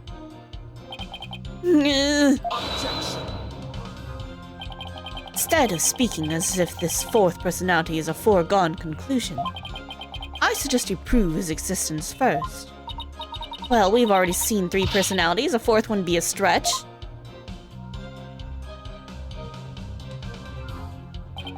You dishonor the victim in this court by jumping to such conclusions without proof. Have you ever heard these old sayings, Prosecutor said Madi? What happens twice will happen thrice. You see one, there are likely 30 in your home. I'm basing my theory on such premises. Comparing us to cockroaches, do we bug you that much, girlie? How do you intend to prove it? How will you prove that all 3 personalities become unconscious, as you say? Unless you can do that, all this talk is merely empty speculation. Well, Don't be so timid. Don't have it, then find it. Something that could render a window on the others unconscious. Evan's right, I can't back down now. My client, Mr. Wet, I have to... Wait, Mr. Wet?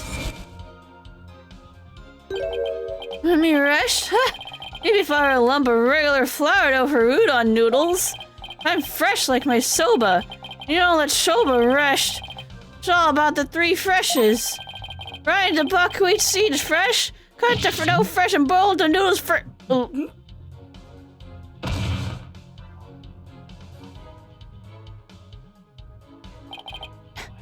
Blacked out. Mr. Wet, falling unconscious. Wait a minute. I think I've got it. Sykes? You have proof to back up your theory? I'll find some right now.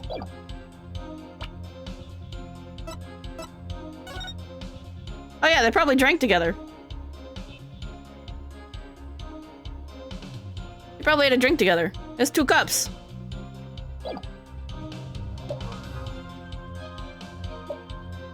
Yep, we're gonna go with that.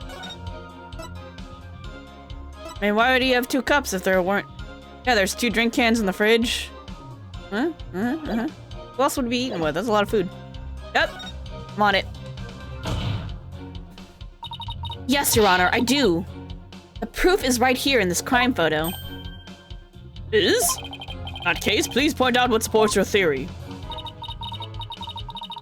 This is most likely what caused Wendo to lose consciousness. The fact that there's 2 cups. Somebody was drinking with him. Alcohols. This is probably what made Uendo lose consciousness. Ah, yes, the sake. Isn't it just like Master Tornado to pick a fine brand like Camel? Sake? Oh, you mean rice wine? Oh, please, don't call it rice wine. That's so unsophisticated, and it's not even wine. Silly girl. Must agree, you need to become more cultured, Athena. Tomato tomato is part made of rice and people get drunk from drinking it, right? Look. I know it's comparable to wine, but call it sake. It's called sake. End of story. Fine, sake it is then. Ay caramba, everybody's so touchy about these things. Carl Master Tornado would often have a drink or 2 before performing. He said it made him more eloquent. Drinking too much of the stuff can make one lose consciousness, though, of course. And there's clearly 2 cups. And look, there were 2 glasses on the table. Wendo, I believe your master offered you some sake. And then you must have drank too much and passed out. That's when your 4th personality, Owen, emerged.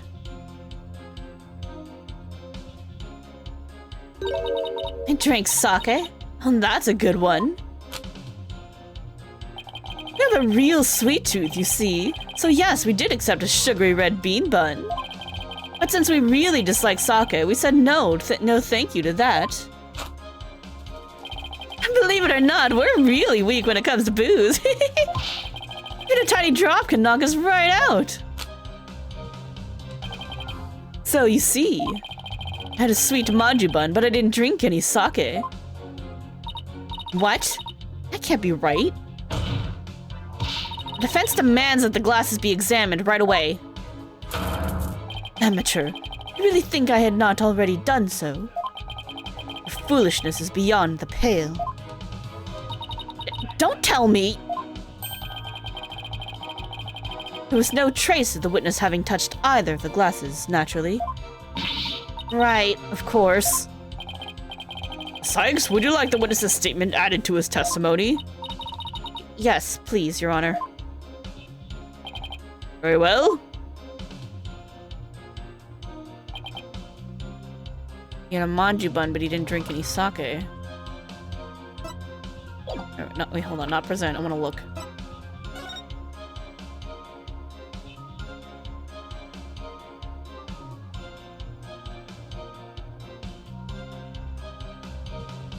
Oh, but these are camel manju buns, so they probably have sake in them. You guys can't even see the expressions on my face when the camera crashes like that. Okay, so anyway, like I was saying, these are camel branded manju buns. There's probably some sake in them. We're gonna press them anyway. So, if you had even a tiny sip of sake, you'd conk right out, huh? That's why you didn't touch the glass that Master Tornado offered, correct? Yes, that's right. Fishes, peanuts.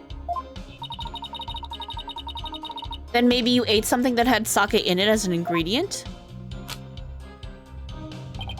I don't recall doing anything like that. He doesn't recall doing it. That doesn't necessarily mean he didn't. He just might not have known that he did. I better take another good look at the evidence. You didn't drink any sake, huh? Oh boy, now we're in trouble. That kind of answer is exactly why Sadmonk keeps insulting you.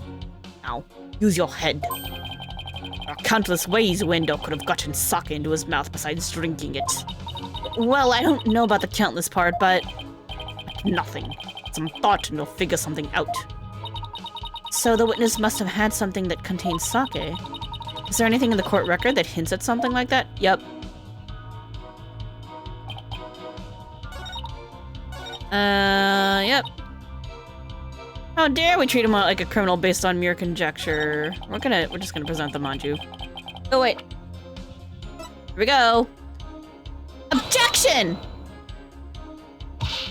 No?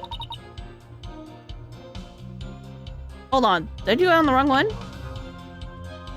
had a sweet manju bun, but he didn't drink any sake. It might have been the wrong one. No contradiction. As Mr. Panda? Oh, that was funny. Hold on, we're gonna reread that because that was funny. Your Honor, this witness' statement contradicts with this piece of evidence. Oh, well, let us ask the panda over there what he thinks. Is there really a contradiction here, oh noble panda? No, there's no contradiction. And there you have it. If Mr. Panda says there is none, then it must be true.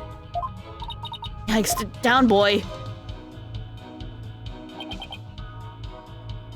Didn't drink any sake, but you had the manju bun. And it wasn't the photo.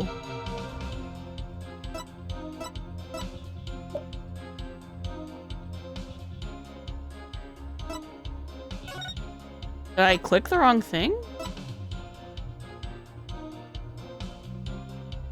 I don't think I did.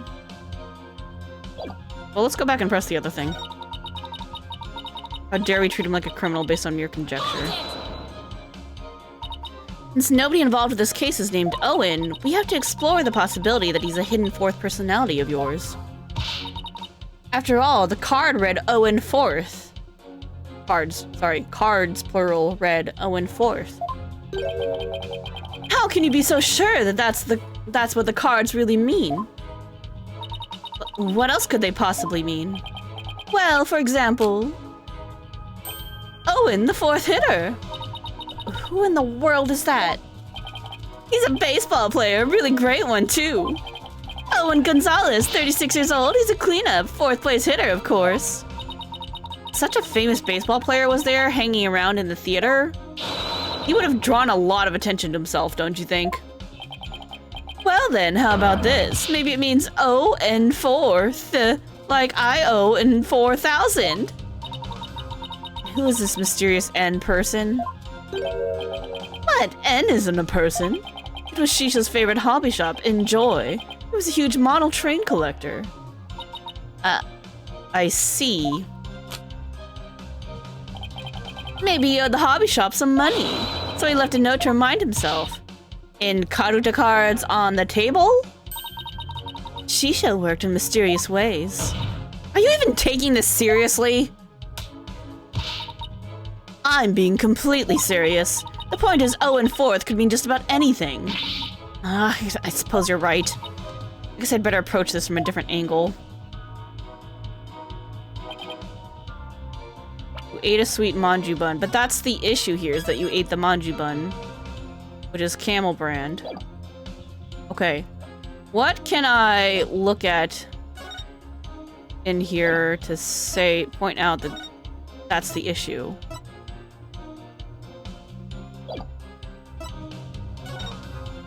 Suffocation, nothing was found in his lungs. 2 to 5 p.m. Do not disturb sign.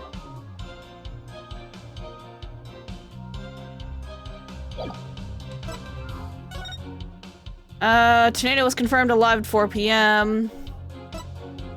Window discovered the victim's body. Before Bucky came to the theater, Giddy was outside feeding her dog a number of dumplings. The dog buried his leftovers in the yard. Master Tornado was confirmed. Yeah, okay.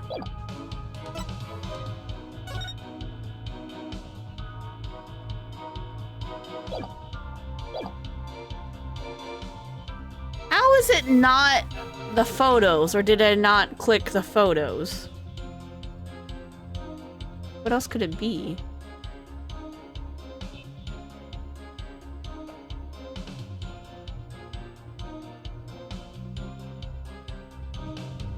Can I not hit the photos?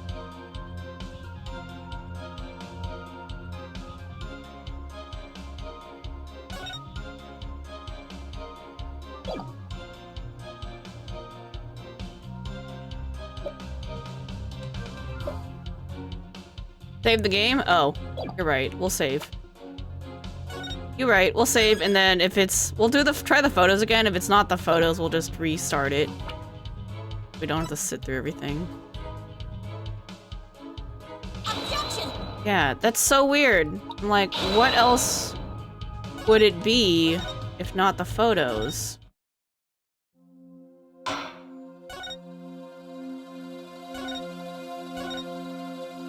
Like, is that really faster? I think the rejection that time's not that long.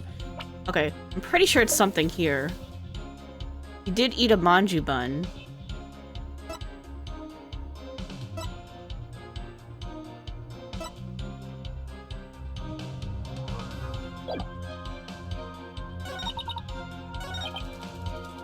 Definitely knows something like that showed up. Oops.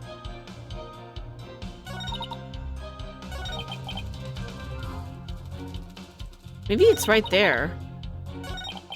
Never met anyone named Owen. Patches was just blurting out nonsense. You're always aware, except when you have sake. All right, maybe it's the statement. It might have been the statement that's wrong. Let me fix the camera first. Camera, please. Nice to me. All right, ready. We'll try it here. Objection. Nope. I could hear the music not stopping. Oh my god. I don't want to sit through this. It's not fast scrolling. No, not episode select. Back. That would have been fine if I didn't mess that up. Okay.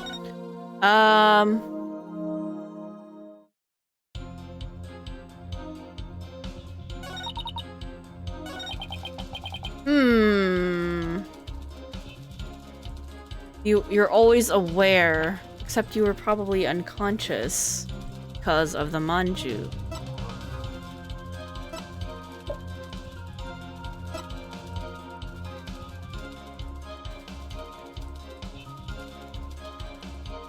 Testing, do not disturb.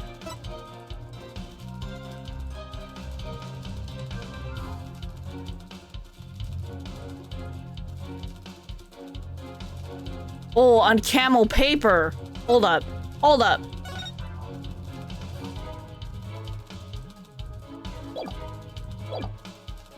It's on camel paper. It might have been the note. Let's try it. It was the note. This shows what most likely made Wendell lose consciousness. That note. Are you feeling lightheaded, child? Perhaps a bit peckish? I'm not hungry and my head feels just fine, thank you very much. Look at the paper this note is written on. Isn't there something familiar about it? What exactly is your point, Defense? This faint design here reminds me of the paper from... Yep, it's a piece of the wrapping paper on the box of manju buns by the victim on the floor.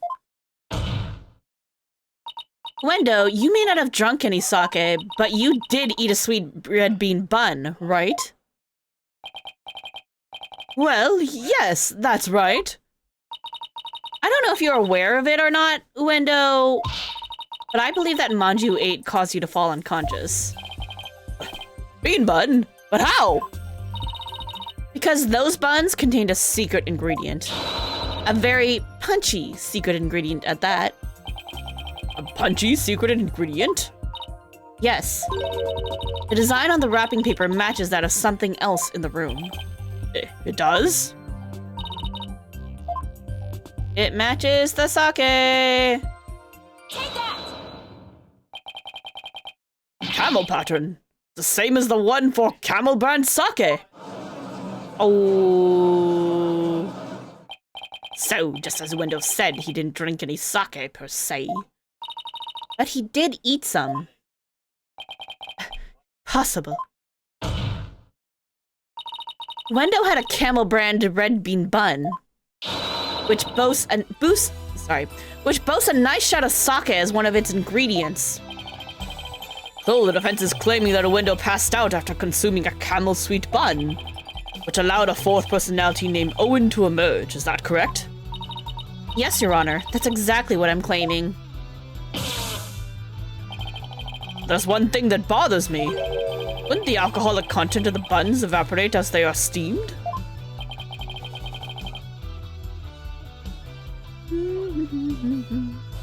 Just fixing a thing. In order to give them a stronger flavor, some manju are specially made to retain as much of the alcoholic content as possible. What kind of lightweight do you think I am? Even I wouldn't pass out from eating a simple manju. Then how about we test that theory? What do you say, Your Honor? Seeing is believing, as they say. Very well, I will allow a test. Thanks, Your Honor. Simon, go buy some camel manju on the double. Don't forget to get me one too, okay? Why must I? And while you're at it, Prosecutor Blackwell, you will get one for me as well. Oh my god, we're bossing him around? That's funny. I'm not the courthouse stable boy, you know. Go, Taka, go. But just this once, I'll acquiesce. Taka, I'm counting on you. Is Taka just gonna jack some? Alright. All of you had better pay me back. Aw, but I thought it would be your treat, Prosecutor Blackwell. What a shame. Oh my god, that shit's funny. Now then, let us adjourn until the manju arrive by Carrier Hawk. Okay. Court will reconvene as soon as Taka returns. Bro. We sent the bird out to go steal some manju. To be continued! I love Taka. Yep, we're gonna save. Alright. I think that's a good enough place to stop here, because, you know, if it's two-parter, this is probably gonna go on for another 3 hours. And this will give me time to try to figure out what's going on with the camera and fix it for next time. So, I'm gonna call it an evening here for now. Let's go see. Oh. Alright, I do have a friend who's on, so we can maybe go say hi to him. It is Darjeelinkling, so... Alright, first of all, thanks everyone for watching. I hope you guys enjoyed. Hope you guys had fun enjoying Phoenix Wright, Ace Attorney, Spirit of Justice. This case is so hilarious because I love the return of Simon Blackwell and he's on our side. It's so great. It's so great. If you're not already following and you want to see when we continue this case, hit that follow button. We do it on Saturday, so it'll be next Saturday. You can turn on your notifications to see when we go live. And yeah, see you guys all next week for the continuation of this case. It'll be crazy fun. For now, we're gonna go say hi to my friend Darjeelinkling, who's playing some Resident Evil 4, and can maybe keep you entertained for your evening if you're not doing anything while I fix the camera issues. Alright, thanks everyone for watching, hope you guys enjoyed, and you know, hope to see you guys next week so that we can pick up where we left off and see what Taka brings us and who Owen is and if he is every bit as scary and psychotic as I hope he is. This will be great. It'll be fun. It'll be fun. Alright, see you guys next week. Have a wonderful evening. Have a wonderful rest of your weekend.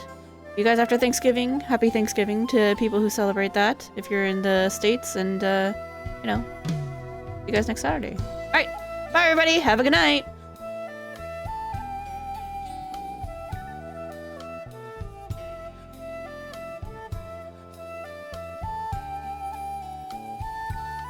I don't need to check this, do I? Oh, cool. Money. I like money. Jeez, knows I read novels. Oh.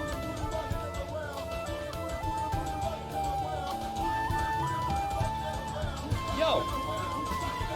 Oh, I should put that text behind the Wright thing.